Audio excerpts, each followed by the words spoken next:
ಸರ್ವವನ್ನು ಉಂಟು ಮಾಡಿರುವಂಥ ಸರ್ವಶಕ್ತನಾದ ಸರ್ವೇಶ್ವರನಾದ ನಮ್ಮ ತಂದೆಯಾದ ದೇವರೇ, ನಿಮ್ಮ ಉನ್ನತವಾದ ನಾಮಕ್ಕೆ, ನಿಮ್ಮ ಶ್ರೇಷ್ಠವಾದ ನಾಮಕ್ಕೆ ವಂದನೆಗಳು, ಸ್ತೋತ್ರಗಳು ತಂದೆ. ಬೈಬಲ್ ಗ್ರಂಥದಲ್ಲಿ ನಿಮ್ಮ ಮಾತುಗಳು ಎಷ್ಟೋ ಉನ್ನತವಾಗಿ ಶ್ರೇಷ್ಠವಾಗಿ ತಂದೆಯಾದ ದೇವರೇ ನೀವು ಬರೆಸಿದ್ದೀರಾ. ನಿಮ್ಮ ಮಾತುಗಳನ್ನು ತಿಳಿದುಕೊಳ್ಳೋದಕ್ಕೆ, ಅರ್ಥ ಮಾಡಿಕೊಳ್ಳೋದಕ್ಕೆ ತಂದೆ ಪ್ರಯತ್ನ ಮಾಡ್ತಾಯಿದ್ದೀವಿ. ಅನೇಕರಿಗೆ ತಿಳಿಸ್ತಾ ಇದ್ದೀವಿ ತಂದೆ, ನಿಮ್ಮ ಸಹಾಯದಿಂದ. ಅದಕ್ಕೆ ನಿಮಗೆ ಕೃತಜ್ಞತೆಗಳು, ಸ್ತೋತ್ರಗಳು. ನೇರ ಪ್ರಸಾರದಲ್ಲಿ ಎಷ್ಟು ಮಂದಿ ವಾಕ್ಯಗಳನ್ನು ತಿಳ್ಕೊಳ್ಳೋದಕ್ಕೆ ಇಷ್ಟಪಡ್ತಾ ಇದ್ದಾರೋ ಎಲ್ಲರನ್ನೂ ಬಲಪಡಿಸಿ ಯೇಸು ಪವಿತ್ರ ನಾಮದಲ್ಲಿ ಬೇಡ್ತಾ ಇದ್ದೀನಪ್ಪ ತಂದೆ, ಆಮೆನ್.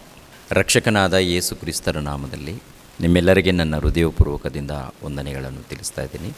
ದೇವರ ರಾಜ್ಯವನ್ನು ಕುರಿತು ನಿರ್ದಿಷ್ಟವಾದ ಮಾಹಿತಿಗಳು 11ನೇ ಭಾಗ. ಈ ಭಾಗದಲ್ಲಿ ಹೊಸ ಸೃಷ್ಟಿ ಅಂದರೆ ಏನು, ಅದು ಎಲ್ಲಿ, ಪರಲೋಕದಲ್ಲ ಭೂಲೋಕದಲ್ಲ, ಭೂಲೋಕದಲ್ಲಿ ಸ್ಥಾಪನೆಗೊಳ್ಳುತ್ತಾ ಅಥವಾ ಪರಲೋಕದಲ್ಲಿ ಸ್ಥಾಪನೆಗೊಳ್ಳುತ್ತಾ.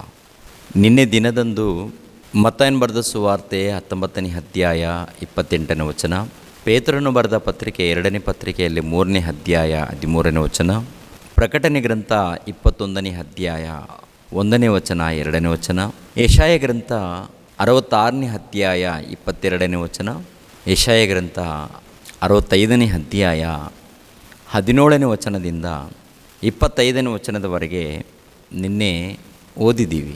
ಅಂದರೆ ಅದರಲ್ಲಿ ಬರೆಯಲ್ಪಟ್ಟಿರುವಂಥ ಅರ್ಥವನ್ನು ತಿಳ್ಕೊಂಡಿಲ್ಲ. ಅಂದರೆ ಅಲ್ಲಿ ಹೊಸ ಸೃಷ್ಟಿಯನ್ನು ಕುರಿತು, ನೂತನ ಆಕಾಶ ಮಂಡಲವನ್ನು ಕುರಿತು, ನೂತನ ಭೂಮಂಡಲವನ್ನು ಕುರಿತು ಬರೆಯಲ್ಪಟ್ಟಿದೆ.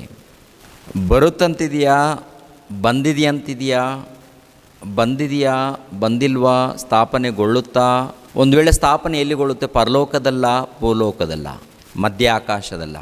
ಪ್ರಿಯರ ದೇವ್ರ ಮಕ್ಕಳಿರ, ಇದು ನಮ್ಮ ಕ್ರೈಸ್ತರ ಮಧ್ಯದಲ್ಲಿ ಕೆಲವು ಪ್ರಶ್ನೆಗಳಿದೆ. ತಿಳ್ಕೊಂಡವರು ಇದ್ದಾರೆ, ಅದೇ ಪ್ರಕಾರ ತಿಳಿದುಕೊಳ್ಳದೆ ಬಿಟ್ಟವರಿದ್ದಾರೆ, ಅರ್ಥ ಆಗಿಲ್ಲ ಎಂದು ಪ್ರಶ್ನೆಯಲ್ಲಿ ಇದ್ದವರು ಇದ್ದಾರೆ. ಕೆಲವರು ಎಲ್ಲೋ ಒಂದು ಕಡೆ ತಿಳಿದುಕೊಂಡವರು ಸ್ವಲ್ಪ, ಅದು ಒಂದು ಪಟ್ಟು. ಎರಡನೇದಾಗಿ ತಿಳಿದುಕೊಳ್ಳದೆ, ಅಂದರೆ ಓದೋದು ಯಾಕೆ ಬೇಕಿವೆಲ್ಲ, ನಮ್ಮ ದೇವರ ಮೂಲಕ ಆಶೀರ್ವಾದ ಬಂದರೆ ಸಾಕು ಅಂತ ಇದೊಂದು ಗುಂಪಿರುತ್ತೆ, ಬೇರೆ ಗುಂಪಿದು. ಇನ್ನೊಂದು ಗುಂಪು ವಾಕ್ಯಗಳನ್ನು ಓದ್ತಾರೆ, ಓದಿದ ನಂತರ ಅರ್ಥ ಆಗಿಲ್ಲ ಅಂದರೆ ಸರಿ ಬಿಡು, ಏನು ಮಾಡೋಕ್ಕಾಗಲ್ಲ ಅಂತೇಳಿ ಅಡ್ಜಸ್ಟ್ಮೆಂಟು. ಆ ಪ್ರಶ್ನೆ ಬಂದಿದೆಯಲ್ವಾ, ಆ ಪ್ರಶ್ನೆಗೆ ಉತ್ತರವನ್ನು ಕಂಡಿಡಿಬೇಕು, ಇಲ್ಲ ತಿಳ್ಕೊಳ್ಬೇಕು, ಯಾರ ಮೂಲಕ ಆದರೂ ಕೇಳಿ ಪಡ್ಕೊಳ್ಬೇಕು, ತಿಳ್ಕೊಳ್ಬೇಕು ಎಂಬುವಂಥದ್ದು ಬಹಳ ಕಡಿಮೆ.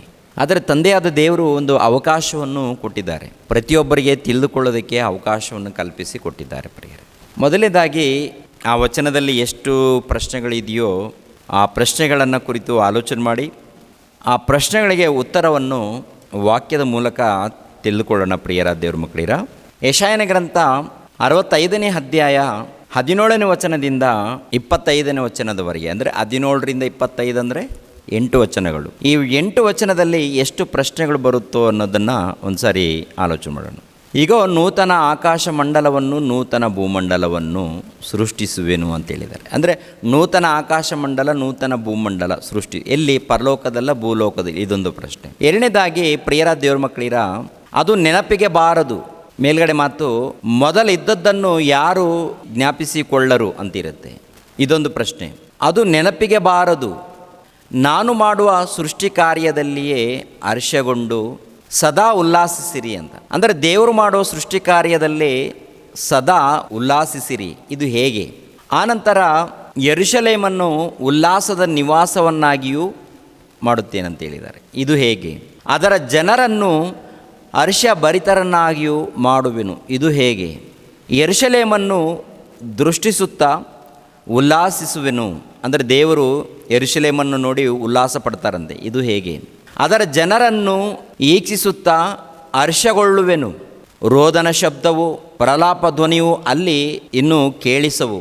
ಅಂದರೆ ರೋದನ ಪ್ರಲಾಪಗಳು ಅಲ್ಲಿ ಇರೋದಿಲ್ಲ, ಕೇಳಿಸೋದಿಲ್ಲ ಅಂತ ಹೇಳಿದ್ದಾರೆ. ಇದು ಯಾವಾಗ, ಯಾವ ರೀತಿ? ಕೆಲವು ದಿವಸ ಮಾತ್ರ ಬದುಕತಕ್ಕ ಕೂಸಾಗಲಿ, ವಯಸ್ಸಾಗದೆ ಮುದುಕನಾದವನಾಗಲಿ ಅಲ್ಲಿ ಇರುವುದಿಲ್ಲ.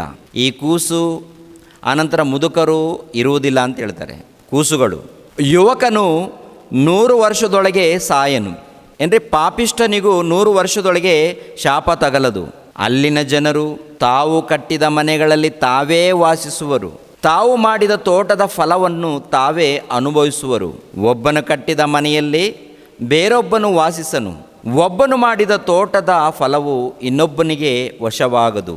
ನನ್ನ ಜನರ ಆಯುಷು ವೃಕ್ಷದ ಆಯುಸ್ಸಿನಂತಿರುವುದು. ನನ್ನ ಆಪ್ತರು ತಮ್ಮ ಕೈ ಕೆಲಸದ ಆದಾಯವನ್ನು ಪೂರಾ ಅನುಭವಿಸುವರು. ಅವರು ವ್ಯರ್ಥವಾಗಿ ದುಡಿಯರು. ಅವರಿಗೆ ಹುಟ್ಟುವ ಮಕ್ಕಳು ಘೋರ ವ್ಯಾಧಿಗೆ ಗುರಿಯಾಗರು. ಅವರು ಯೆಹೋವನ ಆಶೀರ್ವಾದವನ್ನು ಹೊಂದಿದವರ ಸಂತಾನವಷ್ಟೇ. ಅವರ ಸಂತತಿಯವರು ಅವರೊಂದಿಗೆ ಬಹುದಿನವಿರುವರು. ಆಗ ಅವರು ಬೇಡುವುದರೊಳಗೆ ಸದುತ್ತರವನ್ನು ದಯಪಾಲಿಸುವೆನು. ಅವರು ಹೇಳುತ್ತಿರುವಾಗಲೇ ಕೇಳುವೆನು. ತೋಳವು ಕುರಿಗಳ ಸಂಗಡ ಮೇವವು. ಸಿಂಹವು ಎತ್ತಿನಂತೆ ಹುಲ್ಲು ತಿನ್ನುವುದು. ಆವಿಗೆ ಧೂಳೆ ಆಹಾರವಾಗುವುದು. ನನ್ನ ಪರಿಶುದ್ಧ ಪರ್ವತದಲ್ಲೆಲ್ಲ ಯಾರು ಕೇಡು ಮಾಡುವುದಿಲ್ಲ, ಯಾರು ಹಾಳು ಮಾಡುವುದಿಲ್ಲ ಎಂದು ಯೆಹೋವನು ಅನ್ನುತ್ತಾನೆ. ಅಂದರೆ ಈ ವಚನದಲ್ಲಿ 17ನೇ ವಚನದಿಂದ 25ನೇ ವಚನದವರೆಗೆ ಆಲೋಚನೆ ಮಾಡುವಾಗ ಸುಮಾರು 25 ಪ್ರಶ್ನೆಗಳು ಬರುತ್ತೆ ರೀ. ಎಷ್ಟು ಪ್ರಶ್ನೆಗಳು? 25 ಪ್ರಶ್ನೆಗಳು ಬರುತ್ತೆ. ಈ 25 ಪ್ರಶ್ನೆಗಳನ್ನು ವಾಕ್ಯದ ಮೂಲಕ ನಾವು ತಿಳ್ಕೊಳ್ಬೇಕು. ಅವಾಗ ಅದ್ಭುತವಾಗಿರುತ್ತೆ. ದೇವರ ವಾಕ್ಯ ಇದೆಯಲ್ಲ, ಅದ್ಭುತ. ಎಷ್ಟು ಅದ್ಭುತ, ಎಷ್ಟು ಅದ್ಭುತ ಅಂದರೆ, ಸಿಹಿಯಲ್ಲಿ ಶ್ರೇಷ್ಠವಾದ ಮಧುರವಾದ ಸಿಹಿ ಯಾವುದು? ಎಲ್ಲ ಸಿಹಿಗಳಲ್ಲಿ ಜೇನುತುಪ್ಪ. ಎಲ್ಲ ಸಿಹಿಗಳಲ್ಲಿ ಮಧುರವಾದಂಥ ಸಿಹಿ, ಅದಕ್ಕಿಂತ ಶ್ರೇಷ್ಠವಾದದ್ದೇ ದೇವರ ವಾಕ್ಯ. ಅದೇ ಪ್ರಕಾರ ಈ ಪ್ರಪಂಚ ದೇಶದಲ್ಲಿ ಎಲ್ಲದಕ್ಕಿಂತ ಬೆಲೆ ಬಾಳುವಂಥ ವಸ್ತುಗಳು ಯಾವುದಿದೆ? ಎಲ್ಲದಕ್ಕಿಂತ ಬೆಲೆ ಬಾಳುವಂಥ ವಸ್ತುಗಳು ಯಾವುದಿದೆ? ಬೆಳ್ಳಿನ, ಬಂಗಾರನ, ವಜ್ರನ, ಮುತ್ತುಗಳ, ಈ ಎಲ್ಲದಕ್ಕಿಂತ ಶ್ರೇಷ್ಠವಾದದ್ದೇ ದೇವರ ವಾಕ್ಯಗಳು. ಎಲ್ಲದಕ್ಕಿಂತ ಶ್ರೇಷ್ಠವಾದದ್ದು ದೇವರ ವಾಕ್ಯಗಳಂತ ಯಾಕೆ ಹೇಳ್ತಾ ಇದ್ದೀವಿ ಅಂತ ನೋಡುವಾಗ, ಏನ್ರಿ, ಬೆಳ್ಳಿ ಇರ್ಬೋದು, ಬಂಗಾರ ಇರ್ಬೋದು, ಒಡವೆಗಳಿರ್ಬೋದು, ವಜ್ರಗಳಿರ್ಬೋದು, ನಿಮ್ಮ ಆತ್ಮಗಳನ್ನು ಅದು ಕಾಪಾಡಲ್ಲ. ಕೇವಲ 4 ದಿನ ಅದು ಉಪಯೋಗದಗೋಸ್ಕರ ಬರುತ್ತೆ. 3 ದಿನ ನೀನು ಬದುಕಿರುವಾಗ ಸ್ವಲ್ಪ ಕಾಲ ಅದು ನಿನಗೆ ಉಪಯೋಗ ಪಡುತ್ತೆ ವಿನಃ ಪರಲೋಕಕ್ಕೆ ಅದು ನಡೆಸೋದಿಲ್ಲ ರೀ. ಮತ್ತು ಪರಲೋಕಕ್ಕೆ ನಡೆಸುವಂಥದ್ದು, ನಿತ್ಯ ಜೀವನ ಕೊಡುವಂಥದ್ದು, ದೇವರ ಬಳಿಗೆ ಸೇರಿಸುವಂಥದ್ದು ಯಾವುದು? ದೇವರ ವಾಕ್ಯಗಳು. ಅಂದರೆ ನಿನ್ನನ್ನು ಪರಲೋಕಕ್ಕೆ, ನಿತ್ಯ ಜೀವಕ್ಕೆ ಸೇರಿಸುವಂಥ ದೇವರ ವಾಕ್ಯವನ್ನು ಕುರಿತು ನೀವು ಯಾವ ರೀತಿ ತಿಳ್ಕೊಳ್ತಾ ಇದ್ದೀರಾ, ಯಾವ ರೀತಿ ಅರ್ಥ ಮಾಡ್ಕೊಳ್ತಾ ಇದ್ದೀರಾ, ಯಾವ ರೀತಿ ಓದ್ತಾ ಇದ್ದೀರಾ, ಯಾವ ರೀತಿ ನೀವು ಅದ್ರ ಬಗ್ಗೆ ಶ್ರದ್ಧೆ ತಗೊಳ್ತಾ ಇದ್ದೀರಾ? ಬೆಳ್ಳಿ ಬಂಗಾರಕ್ಕೆ ಕೊಟ್ಟಂಥ ಶ್ರದ್ಧೆ ದೇವರ ವಾಕ್ಯಕ್ಕೆ ಇಲ್ಲ ರೀ. ಎಲ್ಲೋ ಒಂದು ಕಡೆ ಸ್ವಲ್ಪ ಮಂದಿ, ಬಹಳ ಕಡಿಮೆ ದೇವರ ವಾಕ್ಯದ ವಿಷಯದಲ್ಲಿ ಶ್ರದ್ಧೆ ಕೊಡೋರು. ಹೆಚ್ಚಾಗಿ ಏನ್ರಿ, ಮೋಸ ಮಾಡುವಂಥ ಮೋಸಕರವಾದಂಥ ಮಾತುಗಳಿಗೆ ಒಳಪಡ್ತಾ ಇರ್ತಾರೆ. ಇದ್ದದ್ದು ಇದ್ದ ಹಾಗೆ ದೇವರ ಮಾತನ್ನು ಹೇಳ್ತೀವಿ, ತಿಳ್ಕೊಳ್ಳಿ ಅಂದರೆ ಬಹಳ ಕಡಿಮೆ. ಪ್ರಿಯರ ದೇವ್ರ ಮಕ್ಕಳಿರ, ಈ ಕೊನೆಯ ದಿನದಲ್ಲಿದ್ದೀವಿ. ನಾವು ಜಾಗ್ರತೆ ಪಡದೆ ಹೋದರೆ ನಾವು ಮೋಸ ಹೋಗ್ತೀವಿ. ಕೊನೆಯ ದಿನದಲ್ಲಿದ್ದಂಥ ನಾವು ಮೋಸ ಹೋಗಬಾರ್ದು. ಈ ಒಂದು ಯೆಶಾಯ ಗ್ರಂಥದಲ್ಲಿ 65ನೇ ಅಧ್ಯಾಯ 66ನೇ ಅಧ್ಯಾಯದಲ್ಲಿ ನೂತನ ಆಕಾಶ ಮಂಡಲವನ್ನು, ನೂತನ ಭೂಮಂಡಲವನ್ನು ಸೃಷ್ಟಿಸುವೆನು ಅಂತ ಹೇಳಿದ್ದಾರೆ. ಈ ನೂತನ ಆಕಾಶ ಮಂಡಲ, ನೂತನ ಭೂಮಂಡಲವನ್ನ ಬಗ್ಗೆ ಒಂದು ಸಾರಿ ಯೋಚನೆ ಮಾಡುವಾಗ, ಈ ಯೆಶಾಯ ಗ್ರಂಥ ಯಾವಾಗ ಬರೆಯಲ್ಪಟ್ಟಿದೆ? ಯೆಶಾಯ ಗ್ರಂಥ 65ನೇ ಅಧ್ಯಾಯದಲ್ಲಿ ಬರೆಯಲ್ಪಟ್ಟಿರುವಂಥ ವಿಷಯಗಳನ್ನು ನಾವು ಅರ್ಥ ಮಾಡ್ಕೊಳ್ಬೇಕಾದ್ರೆ, ಇದು ಪರಲೋಕಕ್ಕೆ ಸಂಬಂಧಪಟ್ಟದ್ದಾ ಅಥವಾ ಭೂಲೋಕಕ್ಕೆ ಸಂಬಂಧಪಟ್ಟದ್ದಾ? ಭೂಲೋಕದಲ್ಲಿ ಸ್ಥಾಪನೆಗೊಳ್ಳುತ್ತಾ, ಪರಲೋಕದಲ್ಲಿ ಸ್ಥಾಪನೆಗೊಳ್ಳುತ್ತಾ? ನಮಗೆ ಅರ್ಥ ಆಗಬೇಕಾದ್ರೆ, ಪ್ರಿಯರ ದೇವ್ರ ಮಕ್ಕಳಿರ, ಈ ಯೆಶಾಯನು ಯಾವಾಗ ಬರೆದಿದ್ದಾನೆ, ಯಾಕೆ ಬರೆದಿದ್ದಾನೆ, ಯಾರನ್ನು ಕುರಿತು ಬರೆದಿದ್ದಾನೆ? ಮೊದಲನೇದಾಗಿ ಅದನ್ನು ಪರಿಶೋಧನೆ ಮಾಡಬೇಕು. ಅದನ್ನು ಪರಿಶೋಧನೆ ಮಾಡಿದ ನಂತರ, ಅರ್ಥ ಮಾಡಿಕೊಂಡ ನಂತರ ಈ ಒಂದು ಸಂಗತಿಗಳು ಸುಲಭವಾಗಿ ನಮಗೆ ಅರ್ಥ ಆಗುತ್ತೆ. ಈ ಸಂಗತಿಗಳು ಸುಲಭವಾಗಿ ನಮ್ಗೆ ಅರ್ಥ ಆಗುತ್ತೆ. ಈಗ ಒಂದು ಮಾತನಲ್ಲಿ ನೋಡೋಣ, ಗಮನಿಸೋಣ. 17ನೇ ವಚನ, ಈಗೋ ನೂತನ ಆಕಾಶ ಮಂಡಲವನ್ನು, ನೂತನ ಭೂಮಂಡಲವನ್ನು ಸೃಷ್ಟಿಸುವೆನು. ಮೊದಲಿದ್ದದ್ದನ್ನು ಯಾರು ಜ್ಞಾಪಿಸಿಕೊಳ್ಳರು, ಅದು ನೆನಪಿಗೆ ಬಾರದು. ನಾನು ಮಾಡುವ ಸೃಷ್ಟಿ ಕಾರ್ಯಗಳಲ್ಲಿ ಹರ್ಷಗೊಂಡು ಸದಾ ಉಲ್ಲಾಸಿಸಿರಿ. ಆಹಾ, ನಾನು ಯೆರೂಸಲೇಮನ್ನು ಉಲ್ಲಾಸದ ನಿವಾಸವನ್ನಾಗಿಯೂ ಅದರ ಜನರನ್ನು ಹರ್ಷಭರಿತರನ್ನಾಗಿಯೂ ಮಾಡುವೆನು. ನಾನು ಯೆರೂಸಲೇಮನ್ನು ದೃಷ್ಟಿಸುತ್ತಾ ಉಲ್ಲಾಸಿಸುವೆನು, ಅದರ ಜನರನ್ನು ಈಚಿಸುತ್ತಾ ಹರ್ಷಗೊಳ್ಳುವೆನು. ರೋದನ ಶಬ್ದವು, ಪ್ರಲಾಪ ಧ್ವನಿಯು ಅಲ್ಲಿ ಇನ್ನು ಕೇಳಿಸವು ಕೆಲವು ದಿವಸ ಮಾತ್ರ ಬದುಕತಕ್ಕ ಕೂಸಾಗಲಿ ವಯಸ್ಸಾಗದೆ ಮುದುಕನಾಗಲಿ ಅಲ್ಲಿ ಇರುವುದಿಲ್ಲ. ಈ ಒಂದು ವಚನ ನೋಡುವಾಗ ಪರಲೋಕಕ್ಕೆ ಸಂಬಂಧಪಟ್ಟಿದೆ ಅಂತ ಅನ್ನಿಸ್ತಾ ಇರುತ್ತೆ. ಆದರೆ ಪರಲೋಕದಲ್ಲಿ ಸ್ಥಾಪನೆ ಆಗುತ್ತಾ ಅಥವಾ ಭೂಲೋಕದಲ್ಲಿ ಸ್ಥಾಪನೆವಾಗುತ್ತಾ ಅಥವಾ ಮಧ್ಯ ಆಕಾಶದಲ್ಲಿ ಸ್ಥಾಪನೆವಾಗುತ್ತಾ ಅಂತ ಗೊತ್ತಾಗಬೇಕಾದ್ರೆ ಮೊಟ್ಟ ಮೊದಲು ಈ ವಚನದಲ್ಲಿ ಸ್ವಲ್ಪ ನಾವು ಪರಿಶೋಧನೆ ಮಾಡಬೇಕು. ಪರಿಶೋಧನೆ ಮಾಡಿದಾಗ ಕೆಲವು ವಿಷಯಗಳು ನಮಗೆ ಅರ್ಥ ಆಗುತ್ತೆ. ಪರಿಶೋಧನೆ ಮಾಡಿದಾಗ 20ನೇ ವಚನ, ಎಲ್ಲ ವಚನಗಳಿಗೆ ನಾನು ಅರ್ಥವನ್ನು ಬಿಡಿಸಿ ಹೇಳುತ್ತೇನೆ ಪ್ರಿಯರೇ. ಪ್ರತಿ ವಚನಗಳಿದೆಯಲ್ಲ, ಇವು ಓದಿದೀವಲ್ವ, ಎಷ್ಟು ಪ್ರಶ್ನೆಗಳು ಬರುತ್ತೋ ಎಲ್ಲ ಪ್ರಶ್ನೆಗಳಿಗೆ ಅರ್ಥವನ್ನು ಬಿಡಿಸಿ ಬಿಡಿಸಿ ವಾಕ್ಯದ ಮೂಲಕ ತಿಳಿಸ್ಕೊಡ್ತೀನಿ. ಕೊನೆಯ ತನಕ ನೋಡಬೇಕು ವಿಡಿಯೋ. ಕೆಲವು ದಿವಸ ಮಾತ್ರ ಬದುಕತಕ್ಕ ಕೂಸಾಗಲಿ ವಯಸ್ಸಾಗದೆ ಮುದುಕನಾಗಲಿ ಅಲ್ಲಿ ಇರುವುದಿಲ್ಲ. ಓಕೆ. ಯುವಕನು 100 ವರ್ಷದೊಳಗೆ ಸಾಯನು, ಪಾಪಿಷ್ಠನಿಗೂ 100 ವರ್ಷದೊಳಗೆ ಶಾಪ ತಗಲದು ಅಂತ. ಇದೊಂದು ಮಾತು ಆಲೋಚನೆ ಮಾಡುವಾಗ ಇದೊಂದು ವಚನ ಅಂದರೆ ಹೊಸ ಆಕಾಶ ಮಂಡಲದಲ್ಲಿ ಹೊಸ ಭೂಮಂಡಲದಲ್ಲಿ ಸೃಷ್ಟಿಸಿದಾಗ, ಸ್ಥಾಪನೆ ಮಾಡಿದಾಗ, ಸೃಷ್ಟಿಸಿದಾಗ ಕೆಲವು ಎಲ್ಲ ಹೇಳ್ಕೊಂಡು ಬಂದಿದ್ದಾನೆ. ಇದು ಭೂಲೋಕದಲ್ಲಿ ಸ್ಥಾಪನೆಗೊಳ್ಳುತ್ತಾ ಅಥವಾ ಪರಲೋಕದಲ್ಲಿ ಸ್ಥಾಪನೆಗೊಳ್ಳುತ್ತಾ ಎನ್ನುವಂಥ ವಿಷಯವನ್ನು ಗೊತ್ತಾಗಬೇಕಾದ್ರೆ ಇದೊಂದು ಮಾತು ಅರ್ಥ ಮಾಡಿಕೊಂಡ್ರೆ ಸಾಕು, ಎಲ್ಲಿ ಸ್ಥಾಪನೆಗೊಳ್ಳುತ್ತಂತ ಗೊತ್ತಾಗುತ್ತೆ. ಯುವಕನು 100 ವರ್ಷದೊಳಗೆ ಸಾಯನು, 100 ವರ್ಷದೊಳಗೆ ಸಾಯನು, ಪಾಪಿಷ್ಠನಿಗೂ 100 ವರ್ಷದೊಳಗೆ ಶಾಪ ತಗಲದು. ಅಂದರೆ 100 ವರ್ಷದೊಳಗೆ ಶಾಪ ತಗಲದಂದರೆ ಒಟ್ಟಿನಲ್ಲಿ ಪ್ರಿಯರ ದೇವ್ರ ಮಕ್ಕಳಿರ, ನೂತನ ಆಕಾಶ ಮಂಡಲದಲ್ಲಿ, ನೂತನ ಭೂಮಂಡಲದಲ್ಲಿ ಪಾಪಿಷ್ಠರು ಕೂಡ ಇರ್ತಾರ. ಮೊದಲನೇದಾಗಿ ಅಂದರೆ ಯುವಕರು 100 ವರ್ಷದೊಳಗೆ ಸಾಯರು ಅಂತಿರುತ್ತೆ ಪ್ರಿಯರೇ. ಯುವಕರು 100 ವರ್ಷದೊಳಗೆ ಸಾಯರು ಅಂತಿರುತ್ತೆ. ಒಟ್ಟಿನಲ್ಲಿ 100 ವರ್ಷ ಅಂದರೆ ಎಷ್ಟು ವರ್ಷ ಎನ್ನುವುದನ್ನು ತಿಳ್ಕೊಳ್ಳೋಣ. ಅಂದರೆ ಯುವಕರು 100 ವರ್ಷದೊಳಗೆ ಸಾಯರು ಅಂದಾಗ ಸಾವು ಎನ್ನುವಂಥದ್ದು ಈ ಒಂದು ನೂತನ ಆಕಾಶಮಂಡಲ, ನೂತನ ಭೂಮಂಡಲದಲ್ಲಿ ಕೂಡ ಇದೆ ಎನ್ನುವುದು ಗೊತ್ತಾಗ್ತಾ ಇಲ್ವಾ? ಸಾವು ಎನ್ನುವುದು ಇದೆ. ಆದರೆ ಎಷ್ಟು ಕಾಲದಲ್ಲಿ ಸಾಯ್ತಾರೆ ಎನ್ನುವಂಥದ್ದು 100 ವರ್ಷ ಅಂತ ಹೇಳಿದ್ದಾರೆ. ಆ 100 ವರ್ಷನೇನಾ ಅಥವಾ ಹೆಚ್ಚು ಕಾಲ ಬದುಕ್ತಾರಾ ಅಥವಾ ಕಡಿಮೆ ಕಾಲ ಬದುಕ್ತಾರಾ ಅನ್ನೋದನ್ನು ಆಮೇಲೆ ಆಲೋಚನೆ ಮಾಡೋಣ. ಎರಡನೇದಾಗಿ ಪಾಪಿಷ್ಠರಿಗೂ ಕೂಡ 100 ವರ್ಷದವರೆಗೆ ಶಾಪ ತಗಲದು ಅಂತ ಹೇಳಿದ್ದಾರೆ. ಅಂದರೆ ಪರಲೋಕದಲ್ಲಿ ಆದರೆ ಪಾಪಿಷ್ಠರು ಇರ್ತಾರ? ಪರಲೋಕದಲ್ಲಿ ಮರಣ ಇದೆಯಾ? ಪರಲೋಕದಲ್ಲಿ ಮರಣ ಇರುತ್ತಾ? ಇಲ್ಲ. ಅಲ್ಲಿ ನಿತ್ಯ ಜೀವ. ಪರಲೋಕದಲ್ಲಿ ಒಂದು ವೇಳೆ ಸ್ಥಾಪನೆ ಮಾಡಿದರೆ, ಪರಲೋಕವನ್ನು ಕುರಿತು ಅಂದುಕೊಂಡ್ರೆ, ಪರಲೋಕವನ್ನು ಕುರಿತು ನಾವು ಅಂದುಕೊಂಡ್ರೆ, ಕೆಲವರು ಮೂಢ ಬೋಧಕರು ಇರ್ತಾರಲ್ವ, ಇದು ಪರಲೋಕಕ್ಕೆ ಸಂಬಂಧಪಟ್ಟಂಥ ವಚನಗಳು ಅಂತ ಯಾರಾದರೂ ಅಂದುಕೊಳ್ತಾರೆ ನೋಡಿ ಕೆಲವರು. ಅವರ ಪ್ರಕಾರ ಒಂದು ವೇಳೆ ಅಂದುಕೊಂಡ್ರೆ, ತುಂಬ ಜನ ಬೋಧಕರಿದ್ದಾರೆ, ಸೇವಕರು ತುಂಬ ಜನ ಇದ್ದಾರೆ ಪ್ರಿಯರ ದೇವ್ರ ಮಕ್ಕಳಿರ, ಇದು ಪರಲೋಕಕ್ಕೆ ಸಂಬಂಧಪಟ್ಟಿದೆ ಎನ್ನುವಂಥದ್ದು ಮಾತಾಡ್ತಾ ಇರ್ತಾರೆ. ಬೋಧನೆ ಆಲ್ರೆಡಿ ನಡೆದಿದೆ ರೀ ತುಂಬ ಕಡೆ. ನಮ್ಮ ಕೂಡ ಪಾಪ ಅಮಾಯಕರು ಕೂಡ ಬಲೆ ಆಗ್ತಾ ಇರ್ತಾರೆ. ಅಯ್ಯೋ ಇರ್ಬೋದು, ಪರಲೋಕಕ್ಕೆ ಸಂಬಂಧಪಟ್ಟಿದ್ದು ಇರ್ಬೋದು ಅಂತೇಳಿ ಪರಲೋಕದಲ್ಲಿ ನಡೆಯುತ್ತೆ ಅಂತ ಈ ರೀತಿ ಆಲೋಚನೆ ಮಾಡ್ತಾ ಇರ್ತಾರೆ. ಒಂದು ವೇಳೆ ಪರಲೋಕದಲ್ಲಿ ಅಂದುಕೊಂಡ್ರೆ ಅಲ್ಲಿ ಸಾವಿರುತ್ತಾ? ಪರಲೋಕದಲ್ಲಿ ವಾಕ್ಯದ ಪ್ರಕಾರ ಹೇಳಿ, ನಿತ್ಯ ಜೀವ, ಹೌದಲ್ವಾ? ಅಲ್ಲಿ ನಿತ್ಯ ಜೀವ, ಯಾವಾಗಲೂ ಒಂದೇ ರೀತಿಯಲ್ಲಿ ದೇವದೂತರ ಹಾಗೆ ಯಾವಾಗಲೂ ಒಂದೇ ರೀತಿಯಲ್ಲಿ ಇರ್ತೀವಿ. ಓಕೆ. ಎರಡನೇದಾಗಿ ಪಾಪಿಷ್ಠರು ಪರಲೋಕದಲ್ಲಿ ಇರ್ತಾರ? 100 ವರ್ಷದವರೆಗೂ ಪಾಪಿಷ್ಠರಿಗೂ ಶಾಪ ತಗಲದು ಅಂತಿರಿದೇನು ಇದೆ ನೋಡಿ ಪ್ರಿಯರ ದೇವ್ರ ಮಕ್ಕಳಿರ. ಆ ಮಾತು ಒಂದು ಸಾರಿ ಗಮನಿಸಬೇಕು. 20ನೇ ವಚನ,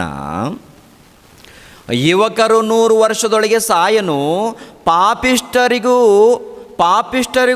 100 ವರ್ಷದೊಳಗೆ ಶಾಪ ತಗಲದು. ಅಂದರೆ ಪಾಪಿಷ್ಠರು ಇರ್ತಾರೆ, ಆ ಪಾಪಿಷ್ಠರಿಗೆ 100 ವರ್ಷದವರೆಗೆ ಶಾಪ ತಗಲದಂತೆ.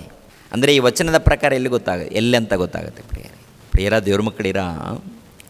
ಏನ್ರಿ, ದೇವರ ಸನ್ನಿಧಿಯಲ್ಲಿ ಅಂದರೆ ಪರಲೋಕಕ್ಕೆ ನಾವು ಹೋಗ್ಬೇಕಾದ್ರೆ ಹೇಗೆ ಹೋಗ್ಬೇಕಂತೆ, ಹೇಗೆ ಪರಲೋಕಕ್ಕೆ ನಮ್ಮನ್ನು ಕರ್ಕೊಳ್ತಾನೆ, ಹೇಗೆ ಕರ್ಕೊಳ್ತಾನೆ ಪ್ರಿಯರೇ? ನಮ್ಮನ್ನು ಹೇಗೆ ಇದ್ದರೆ ಕರ್ಕೊಳ್ತಾನೆ ದೇವರು ಪರಲೋಕದಲ್ಲಿ? ನೋಡೋಣ ಒಂದು ಸಾರಿ ಕೀರ್ತನೆ ಗ್ರಂಥ ನೋಡೋಣ ಪ್ರಿಯರೇ. ಕೀರ್ತನೆ ಗ್ರಂಥ 5ನೇ ಅಧ್ಯಾಯ 4ನೇ ವಚನವನ್ನು ನೋಡಿ ಪ್ರಿಯರ ದೇವ್ರ ಮಕ್ಕಳು. ಕೀರ್ತನೆ ಗ್ರಂಥ 5ನೇ ಅಧ್ಯಾಯ 4ನೇ ವಚನ. ಕೀರ್ತನೆ ಗ್ರಂಥ 5ನೇ ಅಧ್ಯಾಯ 4ನೇ ವಚನ. ನೀನು ದುಷ್ಟತ್ವದಲ್ಲಿ ಸಂತೋಷಿಸುವ ದೇವರಲ್ಲ, ಕೆಟ್ಟದ್ದು ನಿನ್ನ ಬಳಿಯಲ್ಲಿ ತಂಗಲಾರದು. ಸೊಕ್ಕಿನವರು ನಿನ್ನ ಸನ್ನಿಧಿಯಲ್ಲಿ ನಿಲ್ಲಲಾರರು. ಅಧರ್ಮಿಗಳೆಲ್ಲರನ್ನು ನೀನು ಹಗೆ ಮಾಡುವಿ, ಸುಳ್ಳು ಹೇಳುವವರನ್ನು ನಾಶ ಮಾಡುವಿ. ಯೆಹೋವನೇ, ನರಹತ್ಯೆ ಮಾಡುವವರು ಕಪಟಿಗಳು ನಿನಗೆ ಹೇಯವಾಗಿದ್ದಾರೆ.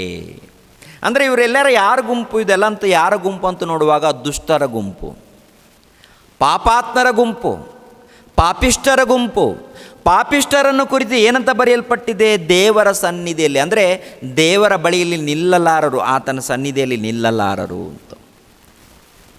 ದೇವರ ಹಾಗೆ ಮಾಡುತ್ತಾನೆ ಪಾಪವನ್ನು ಅಂದರೆ ಪಾಪ ಯಾರ ಬಳಿಯಲ್ಲಿರುತ್ತೋ, ಯಾರಲ್ಲಿರುತ್ತೋ ಏನ್ರಿ, ಅವರನ್ನು ಸರಿಪಡಿಸ್ಕೊಳ್ರಿ ಅಂತ ಭೂಲೋಕದಲ್ಲಿ ಎಚ್ಚರ ಕೊಡ್ತಾನೆ. ಸರಿಪಡಿಸ್ಕೊಂಡಿಲ್ಲ ಅಂದರೆ ಏನ್ರಿ, ಪಾಪದಲ್ಲಿ ಇದ್ದಂಥ ಪ್ರತಿ ವ್ಯಕ್ತಿ ಎಲ್ಲಿಗೆ ಹೋಗ್ತಾನೆ ಅಂತಿರುತ್ತೆ ಬೈಬಲ್ ಪ್ರಕಾರ? ಪಾಪದಲ್ಲಿದ್ದಂಥ ಪ್ರತಿ ವ್ಯಕ್ತಿ ಎಲ್ಲಿಗೆ ಹೋಗ್ತಾನೆ ಅಂತಿರುತ್ತೆ? ಯೋಬನ ಗ್ರಂಥ 24ನೇ ಅಧ್ಯಾಯ 19ನೇ ವಚನ ನೋಡಿಮ್ಮ. ಯೋಬನ ಗ್ರಂಥ 24ನೇ ಅಧ್ಯಾಯ 19ನೇ ವಚನ. 24ನೇ ಅಧ್ಯಾಯ 19ನೇ ವಚನ. ಬರಗಾಲವು ಬಿಸಿಲು ಹಿಮದ ನೀರು ಈರುವ ಹಾಗೆ ಪಾತಾಳವು ಪಾಪಿಗಳನ್ನು ಎಳೆದುಕೊಳ್ಳುವುದು. ಪಾತಾಳವು ಪಾಪಿಗಳನ್ನು ಎಳೆದುಕೊಳ್ಳುತ್ತೆ. ಆಗಿರುವಾಗ ಪರಲೋಕಕ್ಕೆ ಹೋಗ್ತಾರ? ಪರಲೋಕದಲ್ಲಿ ಸ್ಥಾಪನೆಗೊಳ್ಳುತ್ತಾ ಈ ನೂತನ ಆಕಾಶಮಂಡಲ, ನೂತನ ಭೂಮಂಡಲ, ನೂತನ ಸೃಷ್ಟಿ, ಹೊಸ ಆಕಾಶ, ಹೊಸ ಭೂಮಂಡಲ. ಇದರ ಪ್ರಕಾರ, ಈ ವಚನದ ಪ್ರಕಾರ ಏನು ಅರ್ಥ ಆಗುತ್ತೆ? ಯೆಶಾಯ ಗ್ರಂಥದೊಂದು ಕ್ಲೂ ಸಿಕ್ಕಿದೆಯಲ್ವ? ಪ್ರಿಯರ ದೇವ್ರ ಮಕ್ಕಳಿರ ಆಲೋಚನೆ ಮಾಡಿ. ಅಂದರೆ ಅದು ಎಲ್ಲಿ ಸ್ಥಾಪನೆಗೊಳ್ಳುತ್ತೆ ಅಂತ ಅರ್ಥ ಆಗುತ್ತೆ. ಎಲ್ಲಿ ಸ್ಥಾಪನೆಗೊಳ್ಳುತ್ತೆ? ಮಧ್ಯಾಕಾಶದಲ್ಲಿ ಸ್ಥಾಪನೆಗೊಳ್ಳುತ್ತೆ ಅಂತ. ಮಧ್ಯಾಕಾಶದಲ್ಲಿ ಸ್ಥಾಪನೆಗೊಳ್ಳುತ್ತೆ ಅಂತ ಒಂದು ವೇಳೆ ಅಂದುಕೊಂಡ್ರೆ ವಚನ ಎಲ್ಲಿದೆ? ಎಲ್ಲಿ ತೋರಿಸ್ತೀರಾ? ಯೇಸು ಕ್ರಿಸ್ತರು ಎರಡನೇ ಆಗಮನದಲ್ಲಿ, ಇಲ್ಲಾಂದರೆ ರಹಸ್ಯ ಆಗಮನ ಬರ್ತಾರೆ. ಬಂದ ನಂತರ ಇವರೆಲ್ಲರನ್ನ ಕರ್ಕೊಂಡೋಗಿ ಮಧ್ಯಾಕಾಶದಲ್ಲಿ ಒಂದು ವೇಳೆ ಯಾರನ್ನ ಕರ್ಕೊಂಡು ಹೋಗ್ತಾನೆ ಅಂತ ಇರುತ್ತೆ. ಒಂದು ವೇಳೆ ಅಂದುಕೊಂಡ್ರೆ ಇವರು ಕೂಡ ಹೇಳ್ತಾರೆ, ಯಾರನ್ನ ಕರ್ಕೊಂಡು ಹೋಗ್ತಾರೆ ಗೊತ್ತಾ? ನೀತಿವಂತರು ಮಾತ್ರ ಎತ್ತಲ್ಪಡ್ತಾರೆ ಅಂತ ಹೇಳ್ತಾರೆ. ನೀತಿವಂತರು ಎತ್ತಲ್ಪಡ್ತಾರೆ. ಅದು ಹೊಸ ಆಕಾಶ, ಹೊಸ ಭೂಮಿ, ಈ ರೀತಿ ಹೇಳ್ಕೊಳ್ತಾರ? ಅಲ್ಲಿ ಕೂಡ ಸೆಟ್ ಆಗಲ್ಲ. ಹೋಗಲಿ, ಭೂಲೋಕದಲ್ಲಿ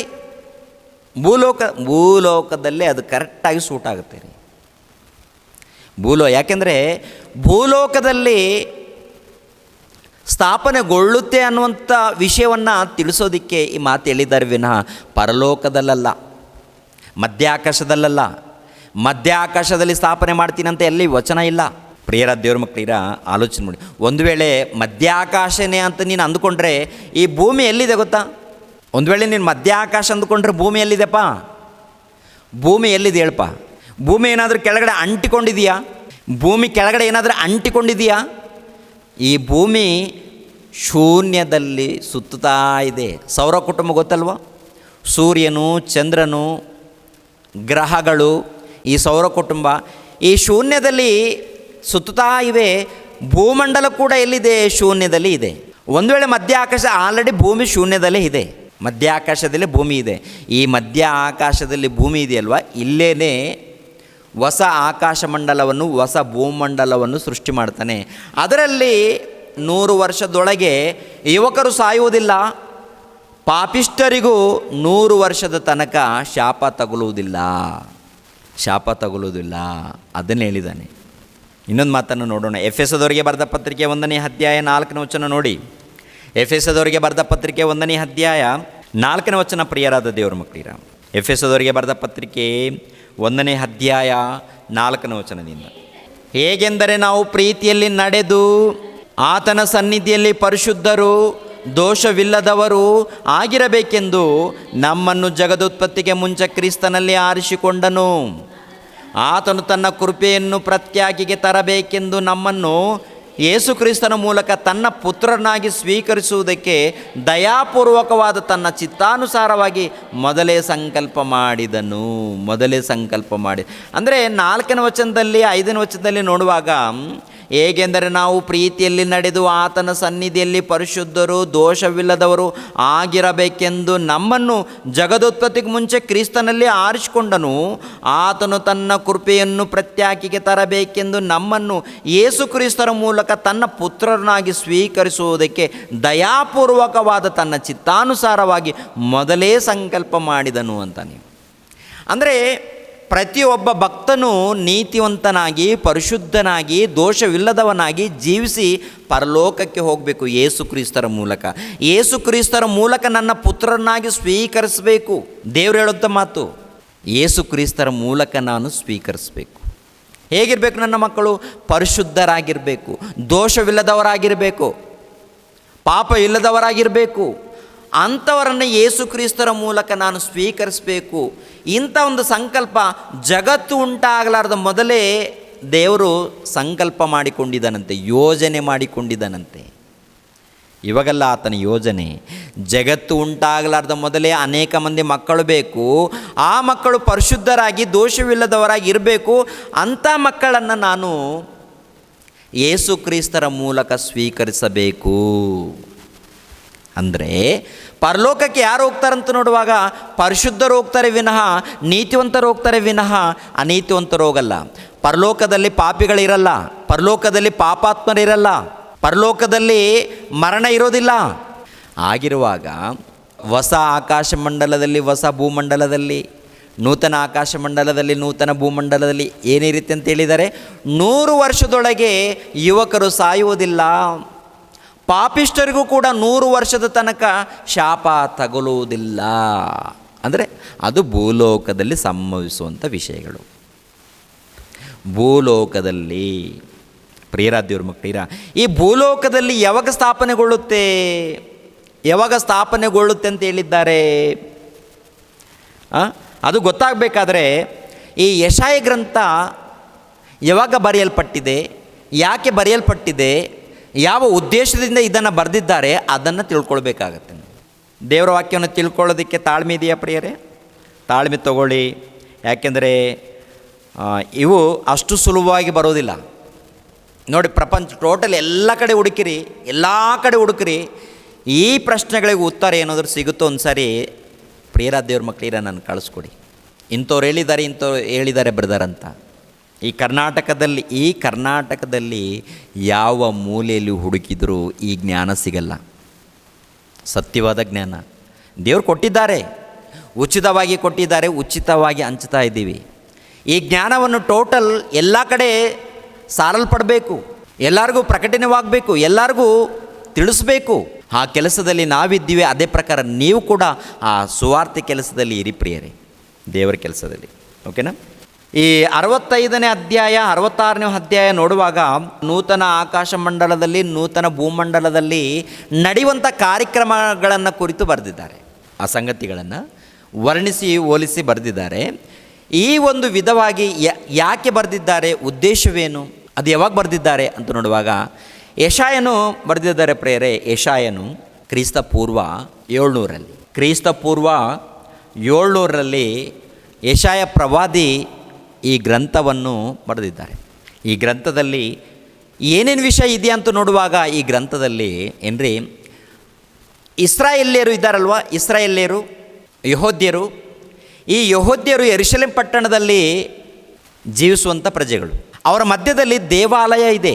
ಅವರ ಮಧ್ಯದಲ್ಲಿ ದೇವರನ್ನು ಆರಾಧಿಸುವಂಥ ಯಾಜಕರು, ಮಹಾಯಾಜಕರು, ಅವರ ಬಳಿಯಲ್ಲಿ ಅರಸರು, ಅವರ ಬಳಿಯಲ್ಲಿ ಪ್ರವಾದಿಗಳು ಇದ್ದಾರೆ ಪ್ರಿಯರೇ.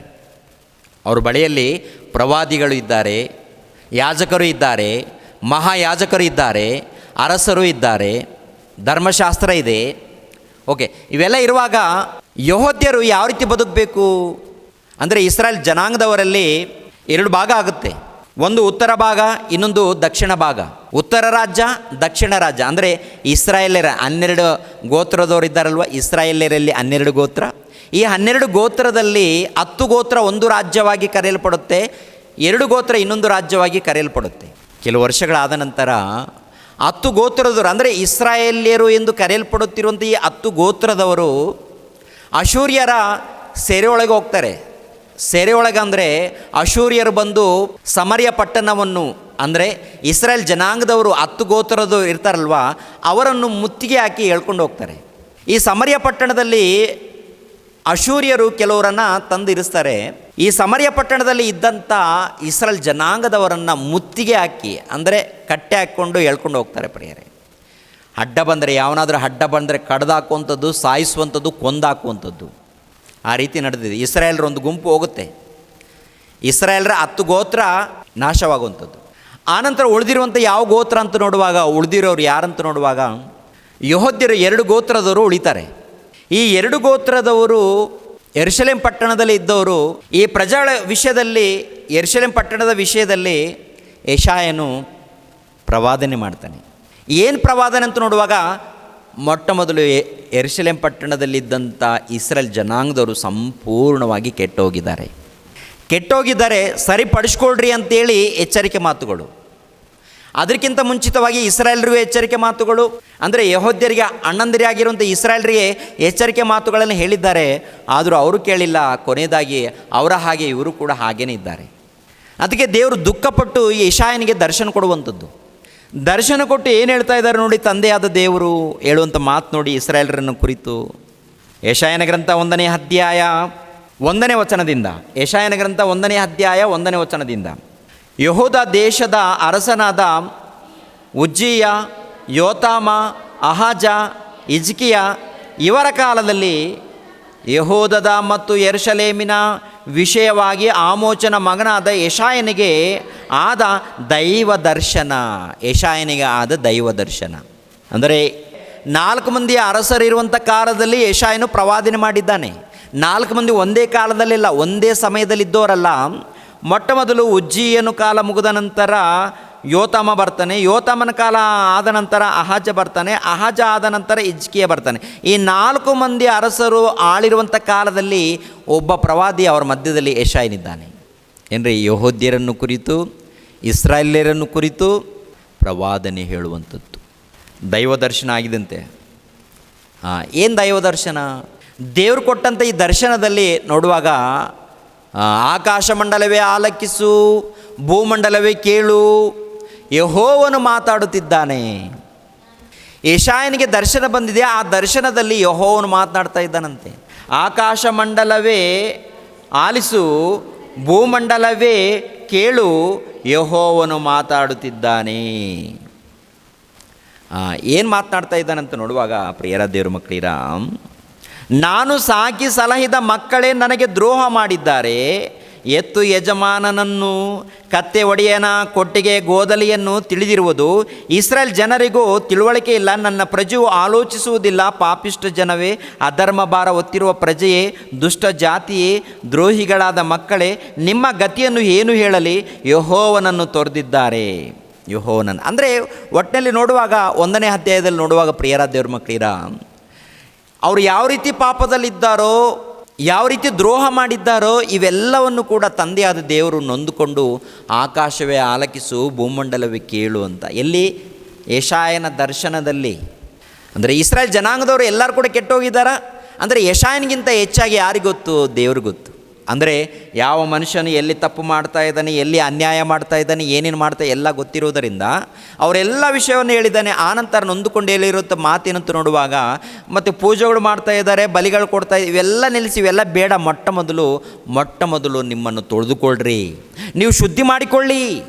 ನೀವೇನೋ ಆರಾಧನೆ ಮಾಡ್ತಾ ಇದ್ದೀರಾ, ಹೊಗಳ್ತಾ ಇದ್ದೀರಾ, ಘನಪಡಿಸ್ತಾ ಇದ್ದೀರಾ, ಬಲಿ ಕೊಡ್ತಾ ಇದ್ದೀರಾ, ಪಾಪ ಕ್ಷಮಾಪಣೆ ನಿಮಿತ್ತವಾಗಿ ಬಲಿ ಕೊಡ್ತಾ ಇದ್ದೀರಾ, ಸಬ್ಬತ್ತು ದಿನವನ್ನು, ಅಮಾವಾಸ್ಯೆ ದಿನವನ್ನು, ಹಬ್ಬಗಳನ್ನು ಎಲ್ಲವನ್ನು ಆಚರಣೆ ಮಾಡ್ತಾ ಇದ್ದೀರಾ. ಆದರೆ ನಿಮ್ಮ ಹೃದಯ ಸರಿಯಿಲ್ಲ. ನಿಮ್ಮ ಬದುಕಿನಲ್ಲಿ ನೋಡುವಾಗ ಪಾಪ ತುಂಬಿಕೊಂಡಿದೆ. ಅಂಗಾಲು ಮೊದಲುಗೊಂಡು ತಲೆಯವರೆಗೆ ಪಾಪವು ತುಂಬಿಕೊಂಡಿದೆ. ನರಗಳಲ್ಲಿ, ಕಣಗಳಲ್ಲಿ ಪಾಪವು ತುಂಬಿಕೊಂಡಿದೆ. ಇಸ್ರಾಯೇಲ್ ಜನಾಂಗದವರೇ ಅದನ್ನೇ ಹೇಳ್ತಾ ಇದ್ದಾರೆ. ಪಾಪಿಷ್ಟ ಜನವೇ, ಅಧರ್ಮ ಭಾರ ಹೊತ್ತಿರುವ ಪ್ರಜೆಯೇ, ದುಷ್ಟ ಜಾತಿಯೇ, ದ್ರೋಹಿಗಳಾದ ಮಕ್ಕಳೇ, ನಿಮ್ಮ ಗತಿಯನ್ನು ಏನು ಹೇಳಲಿ? ಯೆಹೋವನನ್ನು ತೊರೆದಿದ್ದಾರೆ ಅವರು. ಇಸ್ರಾಯೇಲರ ಸದಮಲ ಸ್ವಾಮಿಯು ಧಿಕ್ಕರಿಸಿದ್ದಾರೆ, ಆತನಿಗೆ ಬೆನ್ನು ಮಾಡಿ ಬೇರೆಯಾಗಿದ್ದಾರೆ.